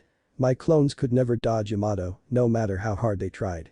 I suppose your instincts are better than I originally thought. Wait, Yamato, Kakashi gasped. That is the legendary sword spoken of only in hushed whispers. All his students, other than Naruto and Tazuna, looked towards him. It is said to be able to cut through anything, and I do mean anything. Sasuke gained a greedy look. It, according to legends, can open up the gates to hell and allow the demons to flood in. You are well informed, Kakashi-sensei, Naruto congratulated. But there is more to it than that. Everyone looked towards him. You see, Yamato has had only one true master in the past. He was the son of a man named Sparta, the demon that sealed off the demon word from the human world. The master of this sword was Virgil Sparta, a half-devil, his mother being a human. He and his twin brother, Dante, wielded the two swords. Yamato, the blade you see now, and Rebellion. Only men of Sparta's blood can use them. The two had deep hatred for each other and tried to kill each other many times. Eventually, the two found women they fell in love with and, in secret, had children which ended up growing into two clans. Dante's blood grew into a lost clan, unknown by all except his descendants and Virgil's descendants. Virgil's clan, however, only the clan itself knows of its existence. And Yamato was passed down through the ages, unable to be wielded properly, as it would not choose a new master until it reached the last descendant of that clan. You? Zabuza said, certain of it. Naruto grinned. My name is Naruto Uzumaki of the Uzumaki clan. I hold the Uzumaki bloodline within me, as well as the blood of Sparta. And I am Yamato's second master. Zabuza gulped and put his weapon away. He backed up. Sorry Gaki, but we will continue this another time. And I promise, next time our fight will be magnificent. The Nukenin grinned madly. Haku. We are leaving. A masked person appeared by Zabuza. Yes, Zabuza-sama, she said in a light voice. She looked to Naruto. Naruto smiled. Hey Haku, looks like we are enemies now. Hope this all works out though, and we can be friends like we used to. The girl smiled beneath her mask. I'd like that. With that said, the two Nukenin disappeared with a shushin. The mist lifted and Naruto walked over towards his team, only to be confronted by a certain duck-haired emo Uchiha. Dope, I demand you give me your sword. Sasuke growled. Only an Uchiha elite like me can handle its power. Naruto smirked. Didn't you hear me? Only Pepple with Sparta's blood can use it. And you, definitely, do not have Sparta's blood. Sasuke growled and threw a punch at Naruto, only for the blonde to dodge and hit him in the stomach hard with a hilt. The Uchiha heir coughed up blood and fell forwards, being caught by Naruto. Fucking moron, Naruto mumbled. Oi, Pinky, carry your boyfriend. Sakura blushed at being called that and didn't complain. She picked up Sasuke and they all began to walk. You and I need to have a talk, Uzumaki, Sayuko narrowed her eyes. Yeah, I know, Naruto sighed. Naruto Kakashi looked at him. How do you know Zabuza? Naruto sighed and looked around. Well, we are gonna be walking for a while. So I may as well tell you it's the story of how I got Yamato and how I learned of my Uzumaki heritage. Chapter 5. October 10th. Uzumaki heritage? Kakashi asked, an eyebrow raised. Naruto nodded. The Uzumaki clan were a powerful people of Uzushiogakure no Sato, which was actually in Nami no Kuni. Tazuna was surprised. His country held a hidden village at one point. It took the combined efforts of Kiri, Kumo and Iwa to take them down, and even then they took down 2/3 of the people that attacked with them.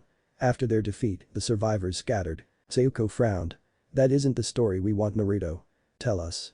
How do you know, Zabuza? Naruto sighed. It all began the day I blew up a house. Kakashi's eyes widened. You what? Naruto held up a hand. Let me finish. Kakashi calmed down and looked at him. Sorry, go on. As I was saying, it began the day I blew up a house. Meijin. Flashback no jutsu. A 9-year-old Naruto stood outside a ruined building. Windows were shattered, large holes in the walls, the building was a sickly gray color. The Uzumaki stared at the building. This is where my father and mother were nearly killed, that's what you said. Right, Kurama-sensei? Yes, the Biju told him. Then let it be forgotten, he made the ram seal. Katsu. The building shook violently before blowing up. People screamed in panic and began running around, feeling they were under attack. The blonde turned and walked away from the building. After a minute or so, he felt a presence following him and left the village quickly, going deep into the forest. Once deep enough, he turned. Come out. I know you're there. Two people jumped from the trees. A man and a young girl. Not bad, kid, the man said in a deep voice. I saw what you did to that building and I like your style. What's your name? Naruto stared at him. Isn't it common courtesy to give your name before asking someone else's? The man grinned beneath the bandages covering the lower half of his face. Cocky brat. Fine. I'm Mamachi Zabuza and this is my adopted daughter, Mamachi Hakui. The girl nodded to him. Now your name? Uzumaki Naruto, the blonde told them, and Zabuza's eyes widened in shock before calming. Don't lie, kid, Zabuza told him. Uzumaki have straight red hair, not blonde and spiky like yours. Naruto growled. My mother was in Uzumaki, I got strong genes from my father in the regard of my hair. And who were your parents? Zabuza said, hoping to catch him out. Uzumaki Kushina and Namikaze Minato, Naruto snapped, and Zabuza froze. His parents are the Yondaime Hokage, and Konoha's Red Death. Zabuza was quite afraid of this boy all of a sudden. Someone born from those two people was bound to be powerful. What's wrong, Toussaint? The girl asked, worried by her father's face. So Naruto, Zabuza said, calming down and ignoring his daughter, which made her pout. What are you doing so far from Konoha? Naruto snorted. Like those bastards give a fuck about me. The tone in which he spoke make even Zabuza's blood run cold. And for your information, I am technically still there, I merely have a clone in my place. At least he will remain there until I return in 3 years. Zabuza nodded. You still haven't answered my question though. Training, the blonde said, as if it was the most obvious thing in the world. And I am learning of my heritage. I need to know more of the Uzumaki clan. Right now I don't know a damn thing. Zabuza tapped his chin, thinking. Until an idea popped into his head. Then why don't you come with me, Gaki? Haku looked at her adoptive father. Toussaint. Naruto blinked. Pardon. If you are training out here, this far from Konoha, you must be strong. Zabuza explained. But I can make you stronger. I know a little about the Uzumaki clan and I know where a few of their scrolls are. If you come with me, I can teach you what I know. Naruto tapped his chin, considering this. What do you think, Kurama-sensei? Naruto asked out loud. Zabuza frowned. Huh? Haku too had a blank look. No problems here, Gaki, Kurama told him. Naruto nodded and looked at Zabuza. Kurama-sensei says it's okay. Zabuza frowned. Who is Kurama? A 9-tailed demon fox sealed in my gut by my father, Naruto replied, using a matter-of-factly tone. Zabuza's eyes widened again. A Jinchuriki and the son of those two. Fuck, this kid is gonna be strong. Well then, kid, welcome aboard. But let me ask, why are you in this town? Surely you know there is nothing Uzumaki here. Naruto nodded. Yes, I know, Kurama-sensei told me. Then why? I'm looking for the Shuo. Naruto shrugged. Zabuza laughed. Please, the Shuo doesn't exist. Naruto's eyes narrowed dangerously. I have a 6,000-year-old demon sealed in my stomach who was around at the time of its creation. The Shuo is real. Zabuza faltered. He stared at the blonde before sighing. Whatever, kid. Haku and Zabuza walked past Naruto. Come on. Naruto nodded and walked with them, heading to a new destination. And that's how I met Zabuza. Naruto told Kakashi. So Zabuza was your sensei? Sayuko asked. Yes, he taught me silent killing and an alternative kenjutsu style to my normal one. Naruto replied. But what about your Uzumaki heritage? Kakashi asked. I'm getting to that. Naruto snapped. Anyway, we arrived in Tsuchi no Kuni after traveling for a while. Alright, let's set up camp, Zabuza ordered. Naruto nodded, making some bushin. Excuse me for a while, Zabuza, Naruto said. I'm going to go for a walk. The blonde had changed over the time. His whisker marks were deeply faded, almost non-existent. His originally spiky yellow hair had been tamed and fell flat. It was now a silvery blonde with silvery red tips, but more silver than blonde and more silver than red. Zabuza nodded. Be back in half an hour. Understood. Come back soon, Naruto-kun, Haku told him, blushing slightly. She had grown close to him over the months and had developed a crush on him. Hi, Naruto responded before walking off. Once he was far enough away he let loose a breath. Man, have to act serious around Zabuza all the time. It's pissing me off. Worry about that later, Gaki Kurama told him. Right now focus on the task at hand. It should be around here, Naruto nodded. He went deep into a cave, going very deep inside. He used his Katen to light the top of a torch by the entrance so he could see. Are you sure I'll find that scroll here? Naruto asked his Biju aloud. The Vixen rolled her eyes, not that the Uzumaki could see. Trust me. I know what I am doing. Naruto nodded and delved deeper into the cave and deeper. We aren't getting anywhere. Naruto proclaimed. As soon as he said that, he hit a dead end. Are you fucking serious? Naruto growled. Wait, Gaki. Kurama exclaimed. Wipe the wall with your blood. Naruto raised an eyebrow but made a small cut across his palm with a kunai and wiped it across the wall. Immediately, the wall seemed to screech in agony as it was drawn up until it no longer obscured his path. On the other side of where the wall had once been, sitting in a glass case, was the scroll he was looking for and a sheathed sword. There it is, Naruto grinned happily. He was about to rush in but stopped himself. He walked slowly and cautiously to the glass case. He clenched his fist and smashed it. With a smile, he picked up the scroll and opened it. Reader of this scroll, descendant of Sparta, congratulations on finding this place. Naruto raised an eyebrow. Who was Sparta? Kurama's breath caught in her throat. Naruto was descended from Sparta. The Spartan Naruto, oblivious to the Vixen, continued reading. If you are reading this, then our clan has been wiped out and you are the last one, for the scroll would not open otherwise. In the case you do not know of this, you are a part of a forgotten clan, known as the Ancient Clan. We are descended from the half-devil known as Virgil, one of the sons of Sparta. The sword with this scroll is known as the Yamato, the blade of our clan. Only our ancestor Virgil could master it. We can only hope you will master it and bring honor back to us. If it accepts you as its master, your devil's blood shall react and become stronger, making you a quarter devil. However, this will also grant you the ability to use devil arms. Beware, the wielder of the skull blade. Beware, the wielder of rebellion. Rebellion? Naruto questioned and noticed the blade Yamato seemed to shake in anger. Naruto looked at it. You want revenge against rebellion, don't you? The sword shook once, indicating yes. Then accept me as your master and we shall make rebellion regret every being created. The sword hovered and floated over to Naruto, waiting. It's time for you to wake up. He grabbed the hilt. Yamato. As he drew the blade, he was enveloped in a bright light and everything faded. Naruto woke outside the cave, Yamato in hand and the scroll in one of his seals. He did not know how he got out, but he wasn't complaining. He looked up. How long has passed, Kurama-sensei? About 20 minutes, the Biju told him. Naruto nodded. He looked in the direction he had come, where Zabuza and Haku were. Sorry you too, he whispered. But now, I need to go. A black portal opened up in front of him, where he put Yamato into. The portal closed and he made a kaibushin. You know what to do. It nodded. The two walked back to where Zabuza and Haku were. Naruto beat up the bushin a little bit before slamming a hand through its chest. It coughed out blood. It crawled into the clearing and he heard Haku scream. He sighed sadly and he walked away, not daring to look back for fear of wanting to see them. Flashback no jutsu. Kai. Wow, Kakashi was shocked. This kid, no, this man had gone through all of that at only 9. Incredible. He found new respect for him. Sayuko, on the other hand, was sad for Naruto. Why did you leave? Sayuko asked. Naruto sighed. I had a new power that wasn't in check. I could not risk hurting them. I thought I wouldn't see them again, so I decided it would be best if they thought I had died. I won't say I didn't regret my choice, I do, but I felt it was for the best. Sayuko sighed sadly, worried for her friend. Wait, Kakashi spoke, realizing something. In the story you said you had silvery blonde hair that was straight. You're correct, Naruto said. Then why don't you have it now? In jutsu, Naruto said, rolling his eyes. If my hair wasn't spiked, Hokage would never believe it was me without a lengthy discussion, and I hate those. Everyone, except the still unconscious Asuke, sweat dropped at his answer. So you're a quarter devil? Sayuko asked. Oh yeah. Naruto grinned. Gives me a longer lifeline. Plus, on top of that, I can wield devil arms which are devil or demon souls turned into a weapon for me. How many do you have? Kakashi asked, curiously. 3, Naruto responded. I have Yamato, of course. I have another devil soul from one I defeated a year ago, although just barely. She was a horny devil, he chuckled at his own pun. Kakashi giggled perversely, and Sayuko glared. Tazuna couldn't help but chuckle. She tried to suck out my life with a kiss, didn't manage it though. And then the last one, well, I'll keep that one to myself. Kakashi nodded in understanding.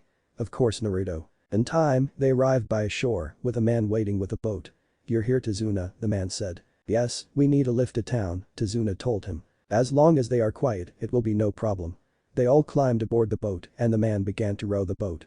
Sasuke woke a few minutes later and brooded, annoyed with Naruto. "I take it you do this to not be caught by Gato?"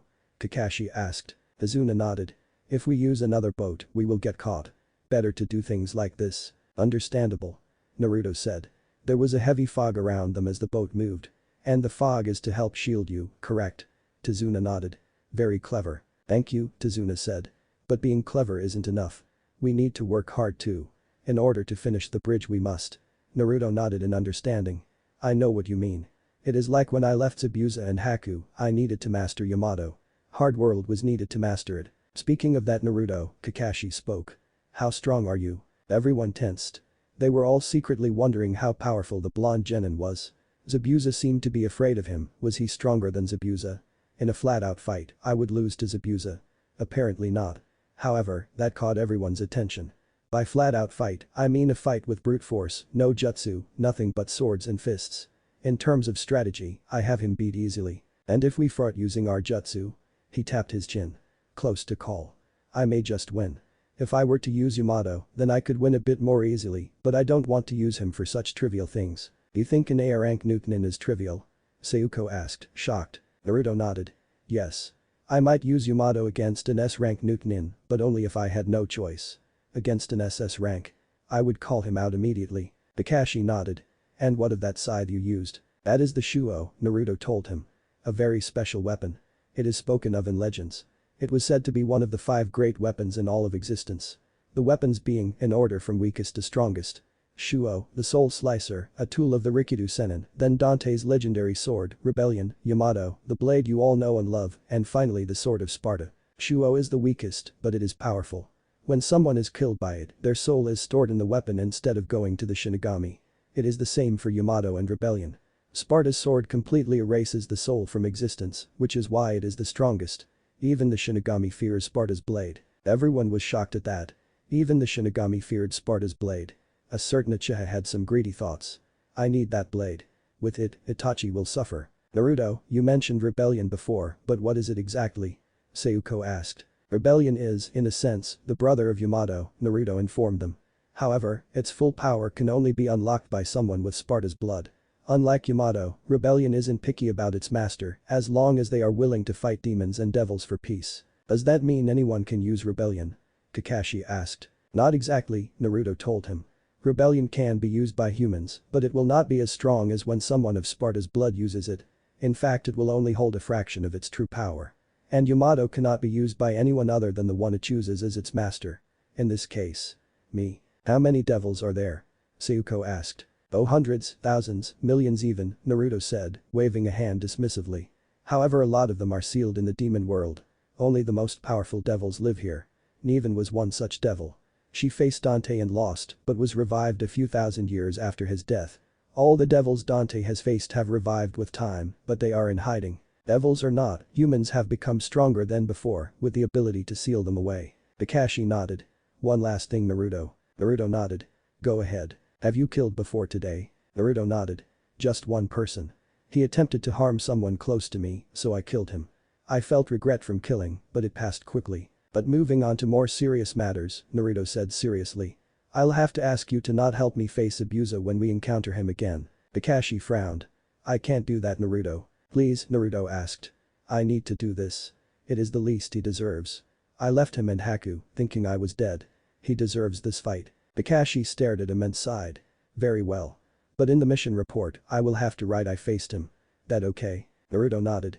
"Fine with me." He looked to Sakura and Sasuke. "This should go without saying, but if you ever mention this to anyone, his right eye turned into a crimson slit.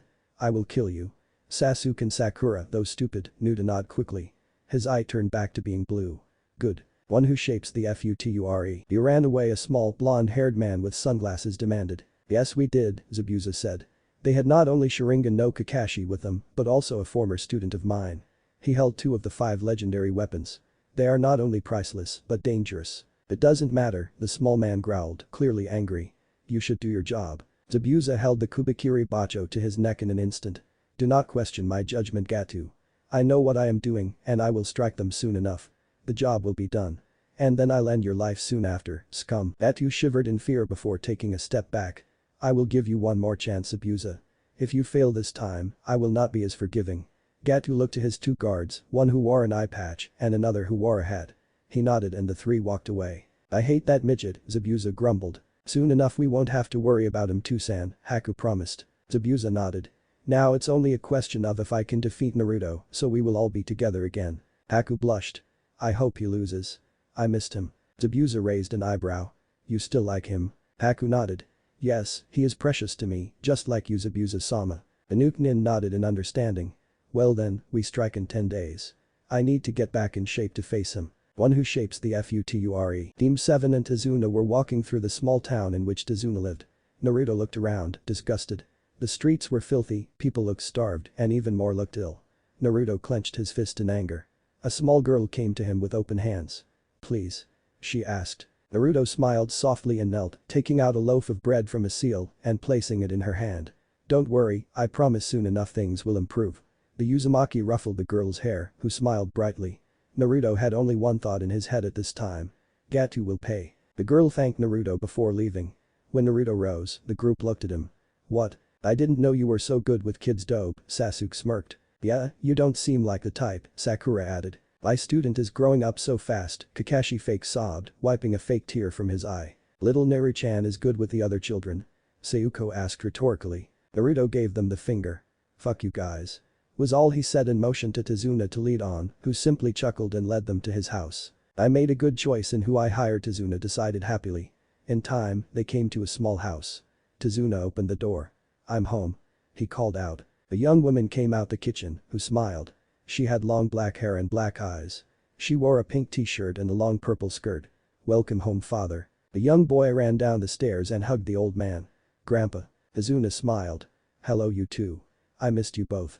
He turned to Team 7. This is my family. This here is my grandson, Inari. And the lady you see there is my daughter, Tsunami. Naruto walked over to Tsunami and got on one knee before kissing her hand. A pleasure, Lady Tsunami. Tsunami gained a fierce blush, Sayuko growled lowly, and Tazuna glared. And nice to meet you, young man. What is your name? I am Naruto Uzumaki, he told her. Your father hired my team and I to protect him until such a time as the bridge is finished. We will work to the best of our ability to protect your family. Tsunami blushed even more. Thank you, and Naruto-san. Kakashi gave Naruto a thumbs up. Smooth, the sensei said perversely. Naruto stood and looked back, noticing Sayuko's look. Always someone jealous, Sayuko. She looked away. No. Naruto chuckled lightly before walking to Sayuko and getting on one knee, kissing her hand. I cannot live with myself if you are displeased, Lady Sayuko. It was Sayuko's turn to blush fiercely. Sasuke growled this time, annoyed with Naruto. Shut up you baka. Naruto grinned and stood, before looking at Tazuna. Calm down Tazuna, your daughter is indeed beautiful. However I feel I may be a bit too young for her, after all I am twee, he frowned. What day is it? October 10th, Tazuna responded. Kakashi's lone eye widened and Sayuko's blush vanished instantly, replaced with sadness. Naruto gained a distant look. I see, excuse me. Naruto walked past his sensei. What's up with the Gaki? Tazuna asked. Kakashi sighed. Today is Naruto's birthday, shouldn't that be a good thing? Tsunami asked. Sayuko shook her head, which surprised Kakashi. Naruto had a difficult life. Every time his birthday rolled around, even when he was a young child, he was beaten harshly, starved, made to suffer. Tazuna's eyes widened in alarm, Tsunami looked shocked, even Inari looked sad for the blonde. Maybe he isn't like other people, was the boy's thought. How could anyone do something so cruel to such an innocent child? Tsunami yelled. If anyone had done that to Inari, she would have made them pay. Naruto was hurt for something out of his control, Kakashi told her. He is an orphan, born on the day of the worst day in the history for our village. It was after a certain attack by an entity. After it was defeated, Naruto was put in the orphanage, nobody knowing who his parents were. They thought of him as the entity that attacked and beat him harshly for it. He needed to have a team of Anbu with him at all times by the time he was 1. Sayuko sighed sadly. I'm going to go look for him. She left the house. Everyone was shocked, the thought that someone could hurt a child was shocking. The only one who didn't care was a certain duck-haired Ichihaimo. What lies? Probably a sob story. I will gain his power and kill him. One who shapes the FUTURE. Thousands of stars illuminated a lake in the forest, a gentle breeze blew, causing ripples in the water. Standing atop the water, with closed eyes, stood Naruto without the genjutsu over his body. With it gone, he looked different. His whisker marks could no longer be seen unless you were to put your eye right by Naruto's cheek. His hair was no longer spiky. It was pure silver, besides the very tips that were blood red. His clothes were different too. Cows had changed into a black cloak that reached the top of his ankles. He wore a dark red shirt, black jeans, and dark brown boots. His eyes were closed as he held Yamato at his side. His right hand hovered over the hilt, ready to draw it at a moment's notice. He didn't do anything. He didn't open his eyes, he didn't move an inch, he didn't even breath. He simply stood atop the lake. Slowly, a silver aura began to cover his body. Silver swords appeared around him and shot in all directions, slicing through trees. He gripped Yamato. Open the gates to hell, unleash the sealed demons. Naruto opened his eyes, his left one was now a crimson slit. Yamato. He drew Yamato quick, slashing faster than the eye could see. He then slowly began sheathing it. When it sheathed with an audible click, the water in front of the silver-haired Uzumaki split into, all the way to the bottom of the lake, before crashing back together. Naruto sighed. I'm too slow based on what Kurama says, Virgil was faster. Naruto looked over the water.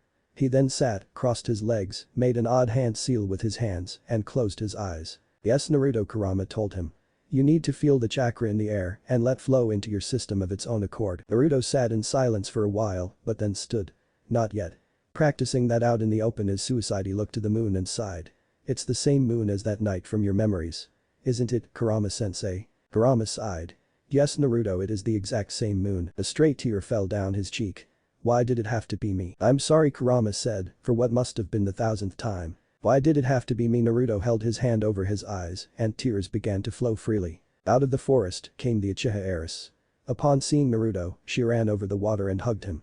It's okay, Naruto, you aren't alone. Naruto glanced at her, his crimson eye and his azure eye filled with sadness.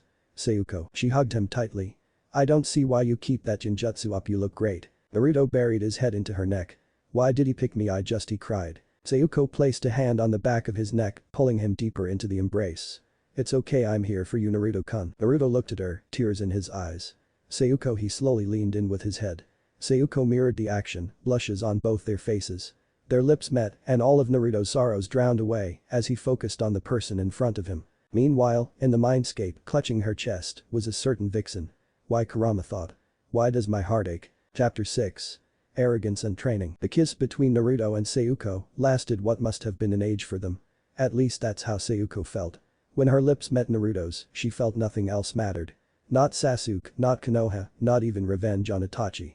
All that mattered that her Naruto-kun was kissing her, not Hinata, not Sakura, her. Eventually Naruto pulled his head away, blushing heavily, breathing quite a bit.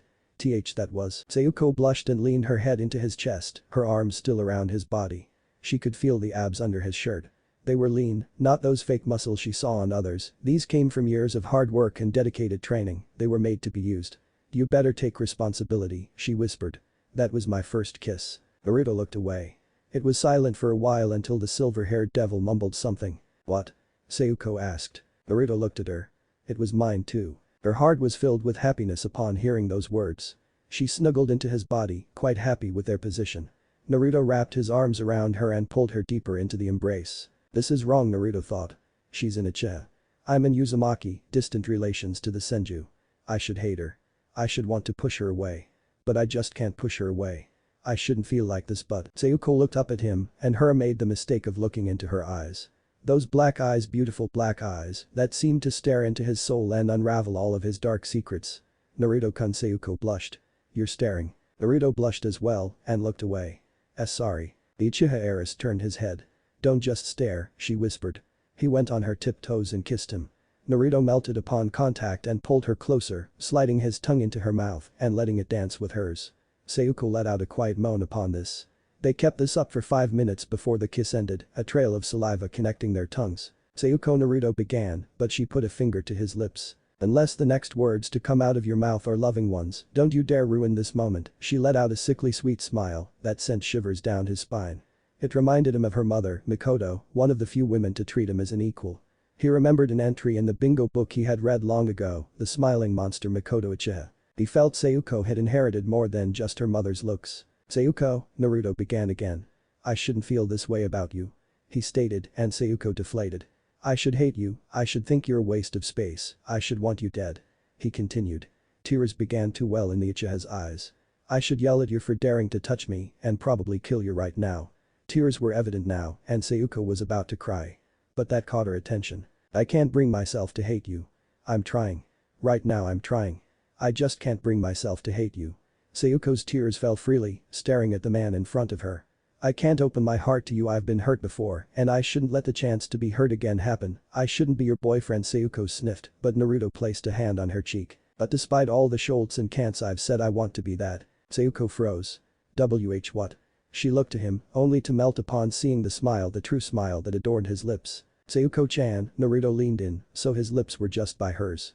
Will you be my girlfriend? Sayuko couldn't believe it, Naruto had asked her the question she wasn't expecting for the longest time.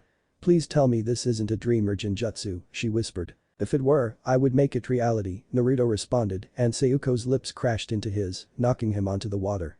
He concentrated chakra onto his back to stay up. Yes, the black-haired beauty repeated over and over again, kissing Naruto's cheek with each yes. Naruto blushed, happy. He had finally found someone who he cared for and who cared for him too. As your girlfriend, I need you to do me a favor, she said immediately. Not even 5 minutes, he chuckled. What do you need? Take my brother's arrogance down a peg, she told him. It's so difficult to live with him. Could you beat him badly, show him training is important. It means we could also skip the part where he challenges you to see if you're worthy of me. Naruto laughed. Fair enough. He smiled and Sayuko's heart fluttered. She crashed her lips onto his again and the two remained like that for another 2 hours. One who shapes the future. Sasuke was sitting in his seat around the dinner table, fuming. The dope had gotten all depressed cause of how bad his birthdays were, which he doubted. Then his sister had run off looking for said dope, which he was shocked by. How could his sister, an elite Uchiha, go run off to look for a loser like Naruto? To say the least, he was baffled. Where are they? Sasuke gritted his teeth, clearly annoyed. Kakashi sighed, turning over a page in his book. Sasuke, we can't rush them. She may not really know where he is. Then she could just return, Sasuke stated. We could find the dope tomorrow. Kakashi sighed. Sasuke, Naruto is your teammate and will continue to be until you get promoted or one of you dies. Sasuke remained quiet at that and knew there was no point arguing with his sensei as he would lose the argument. A few minutes later, the door opened and everyone was confused at who walked in. Sayuko walked in first, with a very happy smile on her face, much to Sasuke's confusion. But everyone was further confused by who followed. He had tamed silver hair with silvery red tips that reached to the lower half of his neck. His eyes were mismatched. One azure blue, one burning red. He wore a dark red shirt, black jeans, and dark brown boots. He wore a black cloak, think of Virgil's but black, that reached just above his ankles. He looked to be 13 or 14. He stood at 57, tall for his age. Held in his left hand was a familiar sword. Yamato. Hey everyone. Sayuko yelled out, smiling. Hello Sayuko, Kakashi said. Who is the person with you? I'm gone for a few hours and you forget. The silver-haired devil said in a mock-hurt voice. I'm hurt Kakashi-sensei. Kakashi's visible eye widened. Naruto. Everyone's eyes, except Sayuko's, widened as they looked at the former blonde with shock. He made an over-dramatic bow, the one and only. He went to Tsunami and bowed. Forgive me Lady Tsunami, but my heart has been taken by another, I hope you can forgive me. Tsunami let out a small giggle. It's alright, you're a bit too young for me. Naruto stood and began to walk back over to Sayuko, before stopping and looking toward Sasuke. Hey Emo, wanna spar? Sasuke growled. You're on dope. Naruto smirked and turned. Follow me. With that, he walked out the door. Sayuko and Sasuke followed. Sakura was about to follow as well, but Kakashi grabbed her hand. No. We must stay and guard Tazuna, no telling when Gato may send some thugs to attack. Sakura pouted and was about to argue, but realized her words would fall on deaf ears. Hi sensei. She grumbled and sat back down, clearly angry. After all, anyone who got between her and her Sasuke-kun was in the wrong. How dare they try and keep her away from her lover? Naruto, as if reading her thoughts, grinned at her ignorance. Though he made a silent promise not to hurt Sasuke too much. One who shapes the future. After 5 minutes of walking, the group of 3 arrived at a clearing. This will do nicely, Naruto stated, a smirk on his lips. You're gonna lose no matter what dope, Sasuke sneered, clearly thinking he could still beat Naruto. Oh we'll see, Naruto countered and walked until he was around 100 yards. Sayuko walked to the edge of the training field and looked between her lover and her brother. No maiming, no killing, the fight ends when one is unable to continue, agreed. Sayuko called. They both nodded quickly. Hajime. Immediately, Sasuke ran at Naruto to what a civilian consider blinding speeds. He threw a kick towards the Uzumaki, who ducked under it with ease. He aimed a punch at Naruto's face, which was blocked by Yamato's sheath. Being greedy, he grabbed Yamato and attempted to yank it out Naruto's hands. This plan didn't work too well, as Sasuke was blasted back by a surge of black chakra. The Uchiha heir landed on his feet in slight pain. Greedy Sasuke, Naruto smirked. Didn't I tell you? Only the master of Yamato can use him. In other words, me. He dropped Yamato into a dark portal. A smirk was plastered on the Uzumaki's lips. Sasuke growled and made hand seals. Kaiten. Gakakyu no Jutsu. The Uchiha roared and a fireball erupted from his mouth and shot at the silver-haired boy. Naruto sighed before making hand seals of his own. What a fool, he whispered. Kaiten. Hakume Goka. From Naruto's mouth came silver flames that spread out a great width. It swallowed Sasuke's fireball and kept on course towards the Uchiha heir. The Uchiha's eyes widened and was barely able to perform a Kawarimi to get away, swapping with a log all shinobi got access to somehow. He looked at the silver flames in pure fear. What the? One of my own original techniques, Naruto told him. Hakume Goka. The Twilight Hellfire. Only a powerful Suiton Jutsu could stop these flames. However, I can't use this jutsu again until the flames stop. So only when a Suiton Jutsu hits them. Or he snapped his fingers and the flames vanished. Sasuke growled and made more hand seals. Kaiten. Msenka no Jutsu. Aiming at the blonde once more, he shot several fireballs from his mouth, all of them about half the size of his last fireball. Naruto sighed. He tapped a seal on his cloak and from it came a familiar sword, the same sword his mother once owned. This is the difference between us. He channeled wind chakra into his sword and sliced each fireball down the middle. Sasuke stared at the Uzumaki in shock. Before he could even try and plan his next attack, Naruto vanished in a white flash, appearing behind Sasuke with his sword to the Uchiha's neck. This is the result of training, Sasuke, Naruto told him. You may be a prodigy, I may have been nothing at one point, but I trained, and now where are we? The Dobe just beat the Rookie of the Year. Naruto sealed his sword. Sayuko nodded. Winner. Naruto. Sasuke looked at Naruto, then to his sister, and looked down. But I need to beat Itachi, Sasuke whispered. Do not let hate consume you, Sasuke, Naruto told him. Itachi was trying to hinder you. The hatred will make you weak. But if when it comes, you can control it and use it to your advantage, then even Itachi will fall before you. The Uchiha heir looked up in hope. But it means nothing if you don't train. Naruto walked over to Sayuko, and then the two began to walk away. You're free to train with your sister and I. We train every day outside of missions. Sasuke looked after the two of them, staring at the back of Naruto. Naruto is trying to help me. He's more like a brother than Itachi ever was. Sasuke couldn't believe this.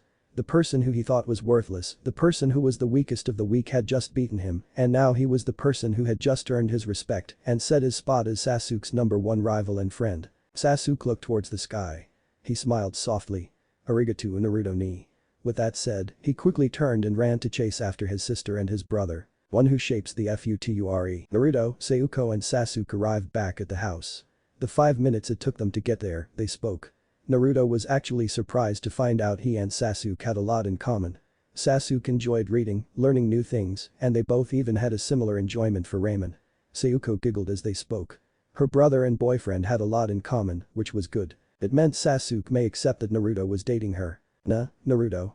Sasuke voiced, just outside the house. Who was your sensei? Naruto looked at Sasuke before sighing and explained to him about Kurama. He, once again, expected hatred, but Sasuke grew angry. I always hated that damn civilian council. Always trying to kiss my ass and causing others pain. Next time they try and screw you over, let me know. They will do anything for one of the last Uchiha. Naruto smirked. You got it, Sasuke. Sayuko giggled and Sasuke grinned. Sasuke looked back and forth between Sayuko and Naruto before smirking. You should date. Sayuko blushed. We kind of are already, Sasuke. Sasuke gained a blank look. How long? A few hours ago, Naruto responded honestly. Sasuke shrugged. That's cool with me. If it was a couple days ago I'd be pissed, but a few hours I can handle. Sasuke then looked at Naruto. What training do you two do exactly? Mostly chakra control in my case, Naruto told him. My reserves are so huge I need to do chakra control a lot to get them under wraps. I show Sayuko some Taijutsu and Kaiten, then set off for my chakra control. No Sharingan allowed, of course. Sasuke nodded. What exactly are you good at? A lot, Sasuke, Naruto told him. Plus I have an entity sealed in my gut that has thousands of years of knowledge. I know lost ninjutsu as well. Sasuke nodded. Wait, then what was that Onmyoto stuff? Naruto chuckled nervously. Look, Sasuke, I have some secrets, as I'm sure you have yours. Sasuke, let it go this time. Sayuko told him. When Naruto has a secret he is very stubborn. He does everything he can not to reveal it, even kill someone. Sasuke teased, but Sayuko gave him a serious look. He told me that's the thing he would do first if he had to, Sayuko said, seriously. Sasuke gulped. Got it. So do you have any other weapons besides the scythe and Yamato? Yes, Naruto responded. My kunai and shuriken and 2 more swords. Do? Sasuke raised an eyebrow. Yes. The first is a family heirloom, which the bastards in Konoha were selling in a shop, Naruto growled. Sayuko got an angry look, but controlled herself. The second. Naruto didn't speak. Instead, he walked up to Tazuna's house and opened the door. Yo. We're back. Welcome back, Kakashi said, without looking up from his book. Who won? Sasuke-kun, of course. Sakura screeched. Sasuke-kun would never lose to Naruto Baka. I lost, Sasuke said, and Sakura looked at him in shock. Naruto Baka must have cheated, the Banshee began, but was cut off by Sasuke. If you ever claim Naruto of cheating again, I will personally go to the Hokage and report you for all the hits you have given Naruto over the years and have you thrown in prison for assaulting a fellow leaf shinobi. Sasuke yelled at her, and Kakashi's single eye widened. Sasuke just defended Naruto. Sakura was speechless, to say the least. Her Sasuke-kun, the best of the best, just defended the dope. The dead last the loser. Enough, Kakashi commanded. We are all going to go to sleep. Sayuko and Sakura will share one room. Sasuke and Naruto, you get another. I will be sharing with Tazuna. I'll start training you tomorrow. Everyone nodded, though Sakura grumbled about not being close to her Sasuke-kun, and they all went to their rooms. Naruto lay on one of the futons that had been laid out. Naruto? Sasuke asked. What makes you so strong? Naruto looked at him surprised. Seriously? He looked confused. Nothing can stop me from my revenge on Itachi. He killed everyone I loved, besides Sayuko, without mercy. But why are you so strong? Naruto stayed silent for a long time. Sasuke was about to just go to sleep, but then Naruto spoke. I guess my desire to protect my precious people. Sasuke looked at him. Protecting your precious people? Naruto nodded. If it means I can protect those close to me, I will fall into the depths of hell to gain power. Not to hurt people with, but to protect people with. That's why I'm strong. I train to protect. Sasuke looked at him before turning away. Protecting how the Uchiha heir fell asleep soon, with those thoughts in his mind. Naruto looked at him and smiled. Soon enough, Sasuke, you'll see what I mean. With that, the Uzumaki fell asleep. One who shapes the Future. The next day, the forest was peaceful. Birds sung in the trees as the sun shone through the trees. Winds blew through the leaves, making them dance happily. It was a moment of serenity and peace. Naruto Baka. Until the voice of a banshee broke through the silence. Naruto held his ears. What now, Sakura? What did you do to Sasuke-kun? She demanded. Naruto narrowed his eyes at her, then turned to Kakashi. Sensei, can we please start this training exercise? Yes, Naruto, Kakashi agreed. Today, I will be teaching you how to climb trees. Sakura looked from Naruto to Kakashi, confused. But sensei, we can already climb trees. Did I mention without the use of your hands? Kakashi smiled. Sasuke and Sakura looked shocked. No way, the banshee said. Kakashi made the ram seal before he placed one foot on the tree then another and began to walk up the tree until he was upside down on the first branch. Naruto rolled his eyes. Sensei, Sayuko and I can do that already. Kakashi raised a skeptical eyebrow and Naruto sighed. He and Sayuko then began walking up the same tree until they were upright on the first branch. Then I guess I'll teach you water walkie, Kakashi began. We know it, Naruto snapped. Forget this. Sayuko, Sasuke, let's go do some other training. Once you master this exercise, Sasuke, I'll show you some Kaiten jutsu you can practice. Sasuke nodded. Naruto and Sayuko jumped from the tree. Wait, where are you going? Kakashi asked, confused. He could understand if Naruto and Sayuko didn't want to do this cause they had it mastered. But Sasuke. Sensei, you are a shit teacher, Naruto told him, and Kakashi's eye widened. Tree walking and water walking are the basic of the basics in the shinobi world. You should have taught us this over the month of training and after that taught us some other jutsu. Maybe tested our elemental affinities. But instead you just taught us teamwork. Did you not think if we had matching affinities, we could increase the power of our jutsu? Naruto asked, and Kakashi considered it. I have a Suiton affinity. Sayuko has a Raiten affinity that we will be working on soon. Together, we could take out a lot of shinobi at once, but instead you are teaching us how to climb trees. He turned from his teacher. I refuse to call you sensei any longer. Until such a time that you actually teach us, you will never be my sensei. He glanced back once more before giving him one final insult. My father would be ashamed of you, Kakashi, as would Obito and Rin. Kakashi stumbled back, eye wide, as Naruto, Sayuko and Sasuke walked away. Sayuko threw a glare of her own at Kakashi, stopping for a moment. He knows who his family is, Kakashi. And we know all about you. Naruto-kun is right. They would be disappointed to know you if they could see you now. With that she quickly followed after Naruto. Sasuke now stopped and looked at Kakashi. In the end, you are like all the other villagers. I've seen how they look at him, I've noticed you look at him in the same way. I'll be telling Hokage-sama of your lack of teaching as soon as we are back. I hope we get a sensei who actually gives a damn. I don't need you to teach me how to use a Sharingan. Sayuko can help me more than you ever could. With that, Sasuke followed after his sister and her boyfriend. Kakashi fell to his knees, while Sakura looked confused. Obito Rin sensei, Kakashi thought, sadly. I fucked up big time. One who shapes the FUTURE, right? Naruto started. Sasuke, the trick to tree climbing is simple. You channel chakra into your feet. Too little and you slip. Too much and the bark explodes. For now, just focus chakra into your feet until you reach a point that feels comfortable. Then try walking up the tree.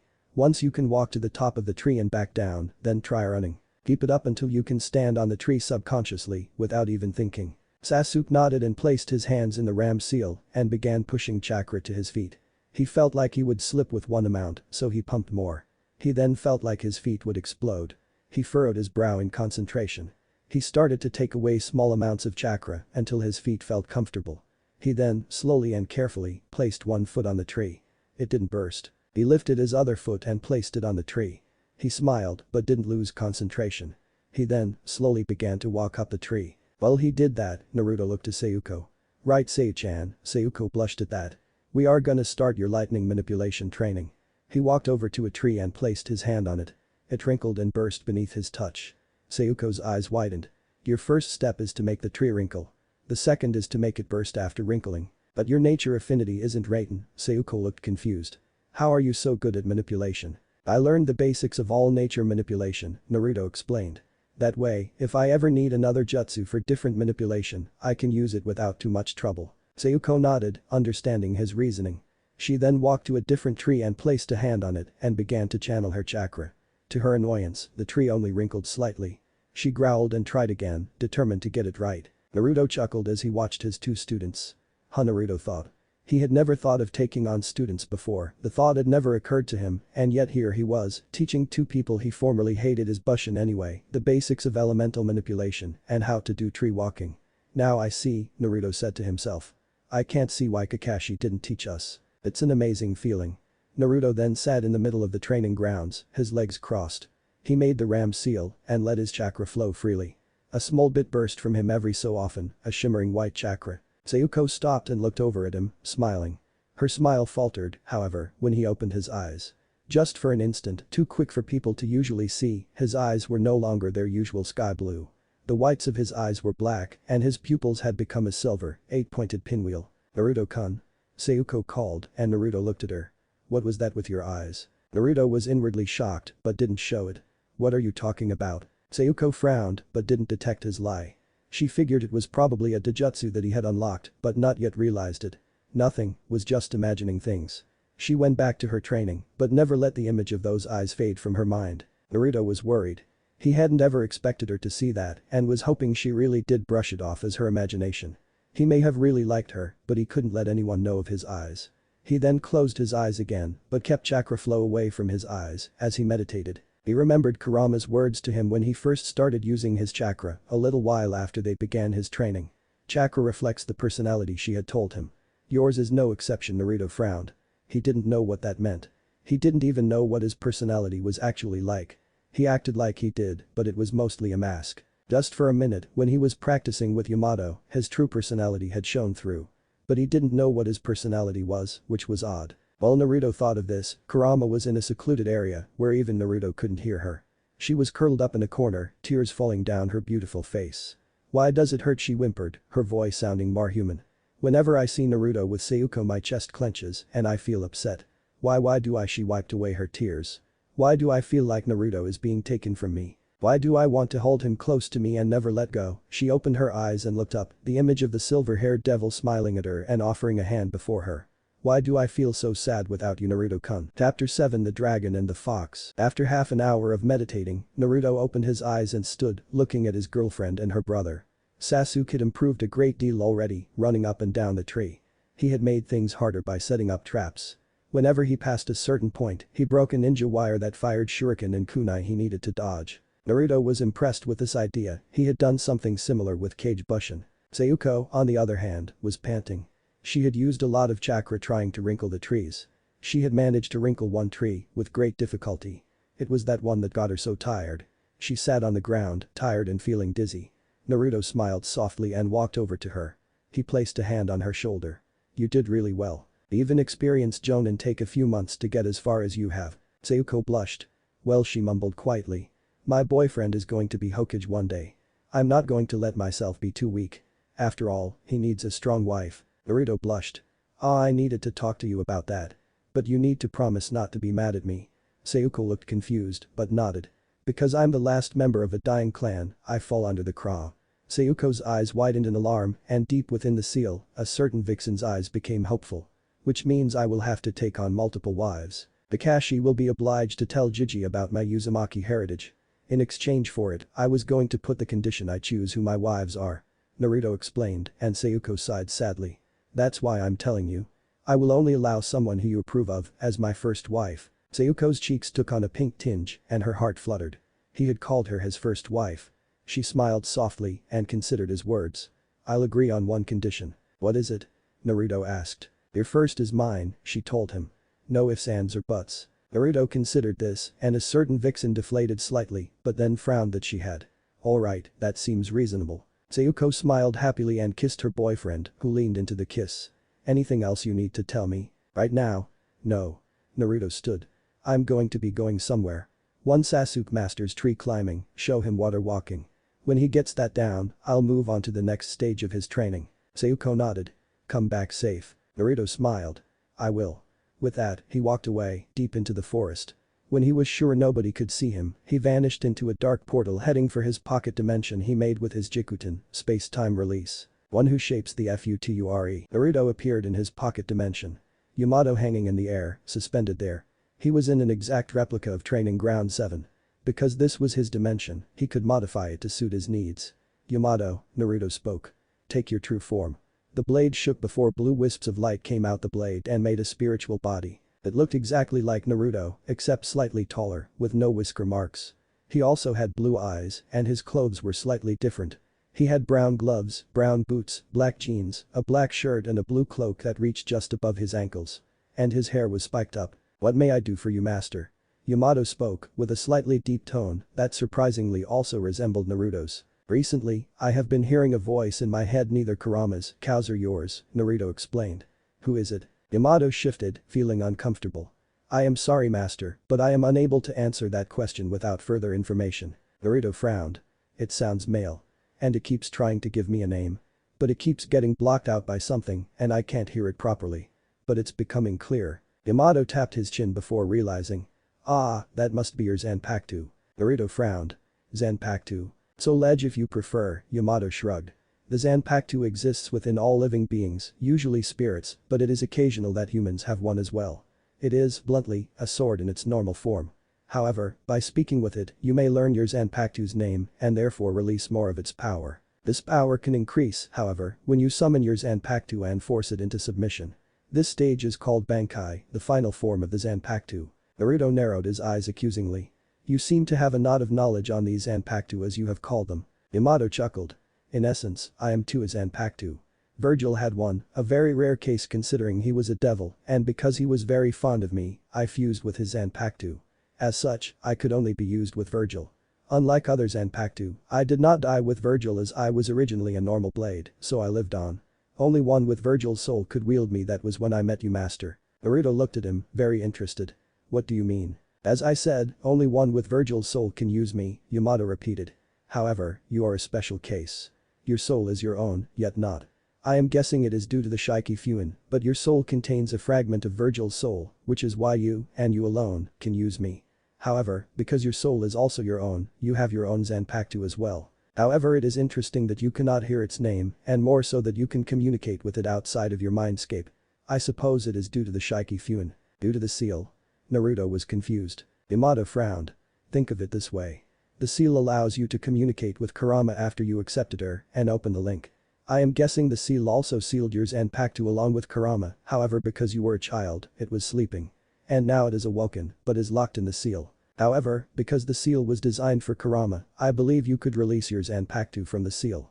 And the reason you can communicate outside of the mindscape is also due to the seal. Because your Zanpakuto is within the seal, it can also communicate with you. I imagine it will lose the ability to do so once you let it out the seal, or in some cases they can adapt and continue doing it. It took Naruto a minute to process all of that. So basically, my father fucked up by sealing away the incarnation of my soul that I can use to do battle. He caused a fragment of Virgil's soul to somehow fuse with my own. I blame the Shinigami for that, must be planning something. In the netherworld, a certain death goddess, yes, goddess, sneezed loudly. Did I miss anything? Nope, that's about it, Yamato concluded. Naruto nodded. Can you sense others that have Zanpakuto? Yamato nodded. You are actually very close to 2 people that can, which is even rare. In fact you are training them. Naruto's eyes widened. Sasuke and Sayuko have Zanpakuto. Yamato nodded and Naruto blinked. Once I free mine, I am making that part of their training, to awaken theirs. Yamato nodded. May I return to the sword now? One more question, why do you take that form? This was the form of my first and only master before you, Virgil Sparta. With that, Yamato turned into wisps of light that simply went back into the sword. Naruto remained silent after that. He had seen Yamato in that form countless times, and only now did he know who it was. It was his ancestor. He face-palmed and cursed himself for being so stupid. Naruto looked upon the training grounds in his dimension. He made a single hand seal as he closed his eyes. When he opened them again, they were no longer the blue and red that were seen usually. The whites of his eyes were black, and his pupil was an 8-pointed silver pinwheel, spinning furiously. One who shapes the future. Back at the training grounds, Sayuko was showing Sasuke the water walking technique. Okay Sasuke, watch me carefully. Sasuke nodded. Sayuko channeled chakra into her feet and gently placed one foot on the lake, then another, and she began to walk towards the center of the lake. She looked back at him, and Sasuke's jaw dropped. This is far more advanced than tree walking Sasuke, Sayuko told him seriously. Unlike tree walking, where you use your chakra to stick to a solid object, you need to constantly channel your chakra and balance yourself on the water. And don't worry if you can't do it at first. Naruto told me when he first started doing water walking, he fell in and nearly drowned. Sasuke smiled, chuckling lightly. Thanks sis, Sasuke closed his eyes and made the ram seal, following Sayuko's instructions. He, slowly and carefully, placed one foot on the water. When it sunk, he frowned and adjusted his chakra control. He followed Naruto's earlier advice of finding what you're comfortable with eventually, his foot was firmly atop the water. Slowly, he lifted off and placed his other foot. Without losing concentration, he walked towards his sister. He managed to get halfway to her before his chakra control slipped up and he fell in. Sayuko giggled as his brother shot a spout of water out his mouth. Practice Sasuke. Naruto made me do this until I was exhausted, and even then he just threw a food pill in my mouth and ordered me to try again. With her piece said, Sayuko rushed back to land and leaned against a tree, watching Sasuke. Was this how Naruto felt when he taught her? It was a nice feeling, to watching someone grow stronger with your advice. Sayuko let out a sigh, and the image of that silver 8-pointed pinwheel appeared in her mind. What was that? She thought to herself. A dojutsu. But I've never seen one like that. Maybe it's part of the Uzumaki clan and it was forgotten after the Second War. But no, I don't think so, there would have been records of that. Is it possible Naruto has blood from other clans? These thoughts were interrupted by a cursing Sasuke. Damn it. I will do this.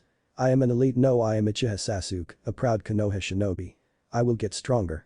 With that, Sasuke channeled his chakra and ran over the lake, only to fall in once more. Sayuko giggled. At least he is training for the right purpose and not just to get revenge. She then frowned and sighed. Itachi, did you really kill the clan to test your capacity? Or was there some other reason? No matter what, I think you couldn't have killed the clan alone. Itachi, was there someone else involved with you that night? The black portal opened up behind Sayuko, not that she could see, and out of it, quietly, came a familiar silver-haired Uzumaki. He slowly came up behind Sayuko before wrapping his arms around her and whispering into her ear. Hello, gorgeous. Sayuko blushed heavily. Be baka. She whispered, but a smile played on her lips. In the academy, despite what she said to Naruto's clone, she really did like him. He was funny, bright, and lit up the classroom. When it was moody, he would crack a joke and make everyone laugh. When she found out it was just a clone, she was slightly devastated, which is why she followed around the real Naruto to see what he was like. And that's when she found out he was so much better. He was funny, bright, literally, when she used her Sharingan it was like looking at the sun, and very protective of his allies. He always knew what to say, and he was willing to help out his friends, hell even his enemies. Sasuke was one of them, and he chose to help him. And now? They were friends. Almost like family. Well, they might be family in the Fu. Whoa, calm down girl, a small part of Sayuko's brain said. Let's not rush ahead, that pesky Kra is going to be a problem. Naruto watched her expression change several times before chuckling and kissing her cheek. You're a bit too deep in thought, Sayu-chan. Sayuko blushed. Shut up Naru-kun, she ordered, and Naruto let out a loud laugh. Sasuke, he was walking on water, turned to look and fell in again before yelling in outrage. Sayuko, possibly during this mission or some time after, I will be adding a new aspect to your training, Naruto told her with a serious tone, which surprised her. Naruto wasn't as serious as this unless he felt something was important or the training they would be doing was incredibly difficult and painful. As well as Sasuke's. What kind? Sayuko whispered to him, a bit fearfully. Naruto looked at her. You will see in time. He released her before walking to the middle of the clearing they were in. For now. I will meditate. I have something that is long overdue. With his words said, the Uzumaki closed his eyes and willed himself into his mindscape. One who shapes the future. Naruto opened his eyes but was surprised to see himself in an unfamiliar place. This was not the forest with the house he had made for Kurama and cows. It wasn't even the sewer that was his previous mindscape until he changed it. No, this place was completely different. The sky was thick with storm clouds. There was a blizzard trying its best to blow the Uzumaki away, but he stood his ground. The area around him was covered in a thick layer of snow. A jagged snow-covered mountain was in front of him. A few feet to his left was a pillar with a kanji for seal on it. That must be it odd though, it doesn't seem like the Shiki Fuin wait, did dad intentionally seal away my Zanpakuto? He growled, as nobody else in Konoha was good enough with seals to do this. That son of a bitch. He will get it in the afterlife. He walked over to the pillar and ripped the paper off. It was at that moment Naruto thought he may have made a huge mistake. Immediately after ripping off the paper, Naruto was blasted back and landed in the snow, hard. The blizzard grew stronger and started circulating around the pillar. The clouds grew thicker and lightning struck the top of the mountain, which shattered from the blast. But what really got Naruto worried was what happened to the pillar after all this. The pillar blew up into a million pieces and from it came a roar. Something flew up, a dark figure that flew into the clouds and let out a powerful roar that resonated with the clouds, making the blizzard even worse. The thing then shot back down to earth and exploded. The snow turned to ice and rose up. It became the head of a large ice dragon with glowing crimson eyes. Child, can you wield me? It spoke in a deep but not scary voice. It sounded curious. While Naruto tried to speak before standing. You bet your ass that I'll be able to wield you. Then speak it. The dragon roared. My name is, Naruto cupped his ear. What was that? The dragon head roared before looking at Naruto with a glare. You cannot hear my name, then beg in human. To the dragon's shock, Naruto let out a dry chuckle. Human. My dear dragon, I am far from it. He stared at the dragon, a grin on his lips. Speak your name once more. That is why there are second chances, right? The dragon huffed and looked to Naruto. My name is. It was at that point both the dragon and Naruto spoke in harmony. Hiaranmaru, ice ring. The dragon head had its eyes wide in shock before its lips became what appeared to be a grin. So, you can wield me. Then I am your humble servant, my master. The dragon burst into a million pieces and the clouds parted to reveal the sky. The snow melted and the blizzard stopped. The millions of ice shards shot together and became a katana. The guard was bronze, in the shape of a lotus flower. The guard was white, with dark blue diamonds running down either side of it. The chain was simply that, white interlocking chains. The blade was 24 long and the light reflected off it like ice. So this is you Hiaranmaru, Naruto smiled and the world faded back to the plane he made for Kurama and cows. You are free to wander this world of mine and live with Kurama and cows as long as you do not stir trouble or make it snow. The voice of Hiaranmaru spoke. Thank you, my master. Naruto smiled before a pure white sheath, so white you could lose it in snow, appeared in his hands. He sheathed Hiaranmaru and strapped it to his waist. Before he left he decided to speak with Kurama. Kurama-sensei. He yelled, only to get no response. Naruto frowned. Kurama-sensei. The descendant of Sparta yelled once more, but he received no response again. Kurama. Naruto whispered this time, and his voice was barely audible. It was then he heard crying from somewhere, and Naruto frowned. The voice sounded like Kurama. His eyes widened and he bolted in the direction he heard crying. He ended up at the entrance of the cave, which was odd enough. He slowly walked in, heading deep into the cave, until he came across the sobbing for the Kurama, the Kyuubi no Kitsune. Kurama? Naruto asked again, but Kurama thought he was far away. Oh Naruto-kun, Kurama whimpered, and Naruto raised an eyebrow at the suffix. It hurt so much. To see you with the Uchiha girl, the thought of you with any woman it scares me. She opened her eyes to see Naruto, but thinking it was in imagination.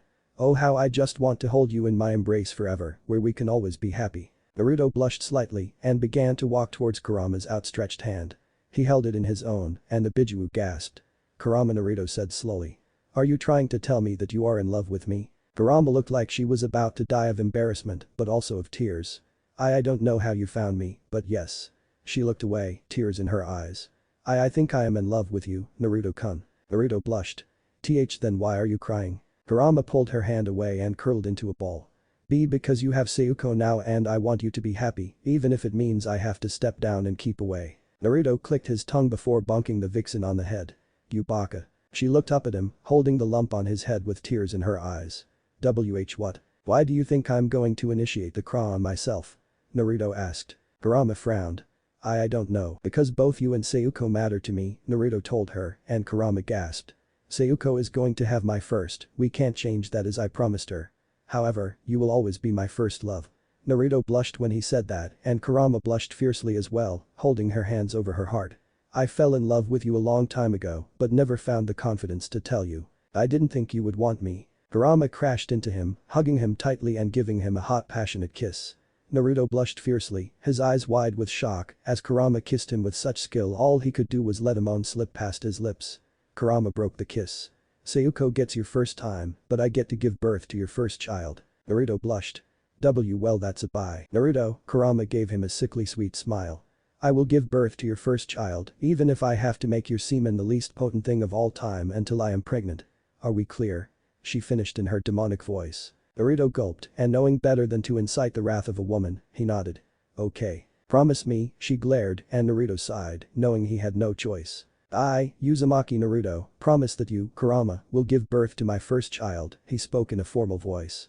Until such a time as I am ready to get you pregnant, my semen shall be infertile. It will only be fertile the time we have sex that gets you pregnant. With his words said, a pale aura grew around Naruto. The deed was done. Kurama smiled. Good, she cooed. Now, have fun telling Sayuko. Naruto felt himself being pulled out of the mindscape. His eyes were wide with fear. His last words before being dragged away were ones Kurama would remember forever. Son of a jockey. One who shapes the future. Naruto's eyes bolted open and he randomly yelled out. Son of a jockey. Those 5 words caused Sasuke, who had finally gotten the hang of water walking, to lose concentration and fall into the water.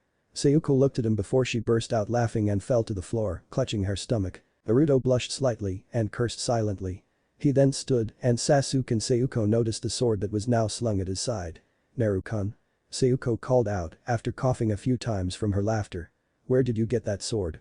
It wasn't there a moment ago. Naruto blinked and looked to his waist. Sure enough, there was Maru, seeming quite snug in his new spot. Oh, this is my Zanpakuto, he told them. When he saw the blank look on their faces, he sighed. A Zanpakuto is the manifestation of your soul, given the form of a sword. Usually spirits can have them, however, occasionally, humans can have them. And even more rarely, so can devils. This will be a stage in your training to awaken your Zanpakuto. Sasuke frowned as he stood on the shore, shaking himself to dry off. But Naruto, how do you know we even have Zanpakuto? Yamato, the sword of my predecessor, Virgil Sparta, was a Zanpakuto, in a sense, Naruto explained. Because Virgil liked Yamato so much, his Zanpakuto fused with Yamato, making Yamato sentient. Because of this rare occurrence, Yamato gained the ability to sense Zanpakuto within others. And he sensed Zanpakuto within you too. Sayuko's eyes were wide with shock and Sasuke smirked. See, can you show us yours? Like how it works? Sayuko asked. Naruto shrugged and drew Maru. After he did, a series of words ran through his mind.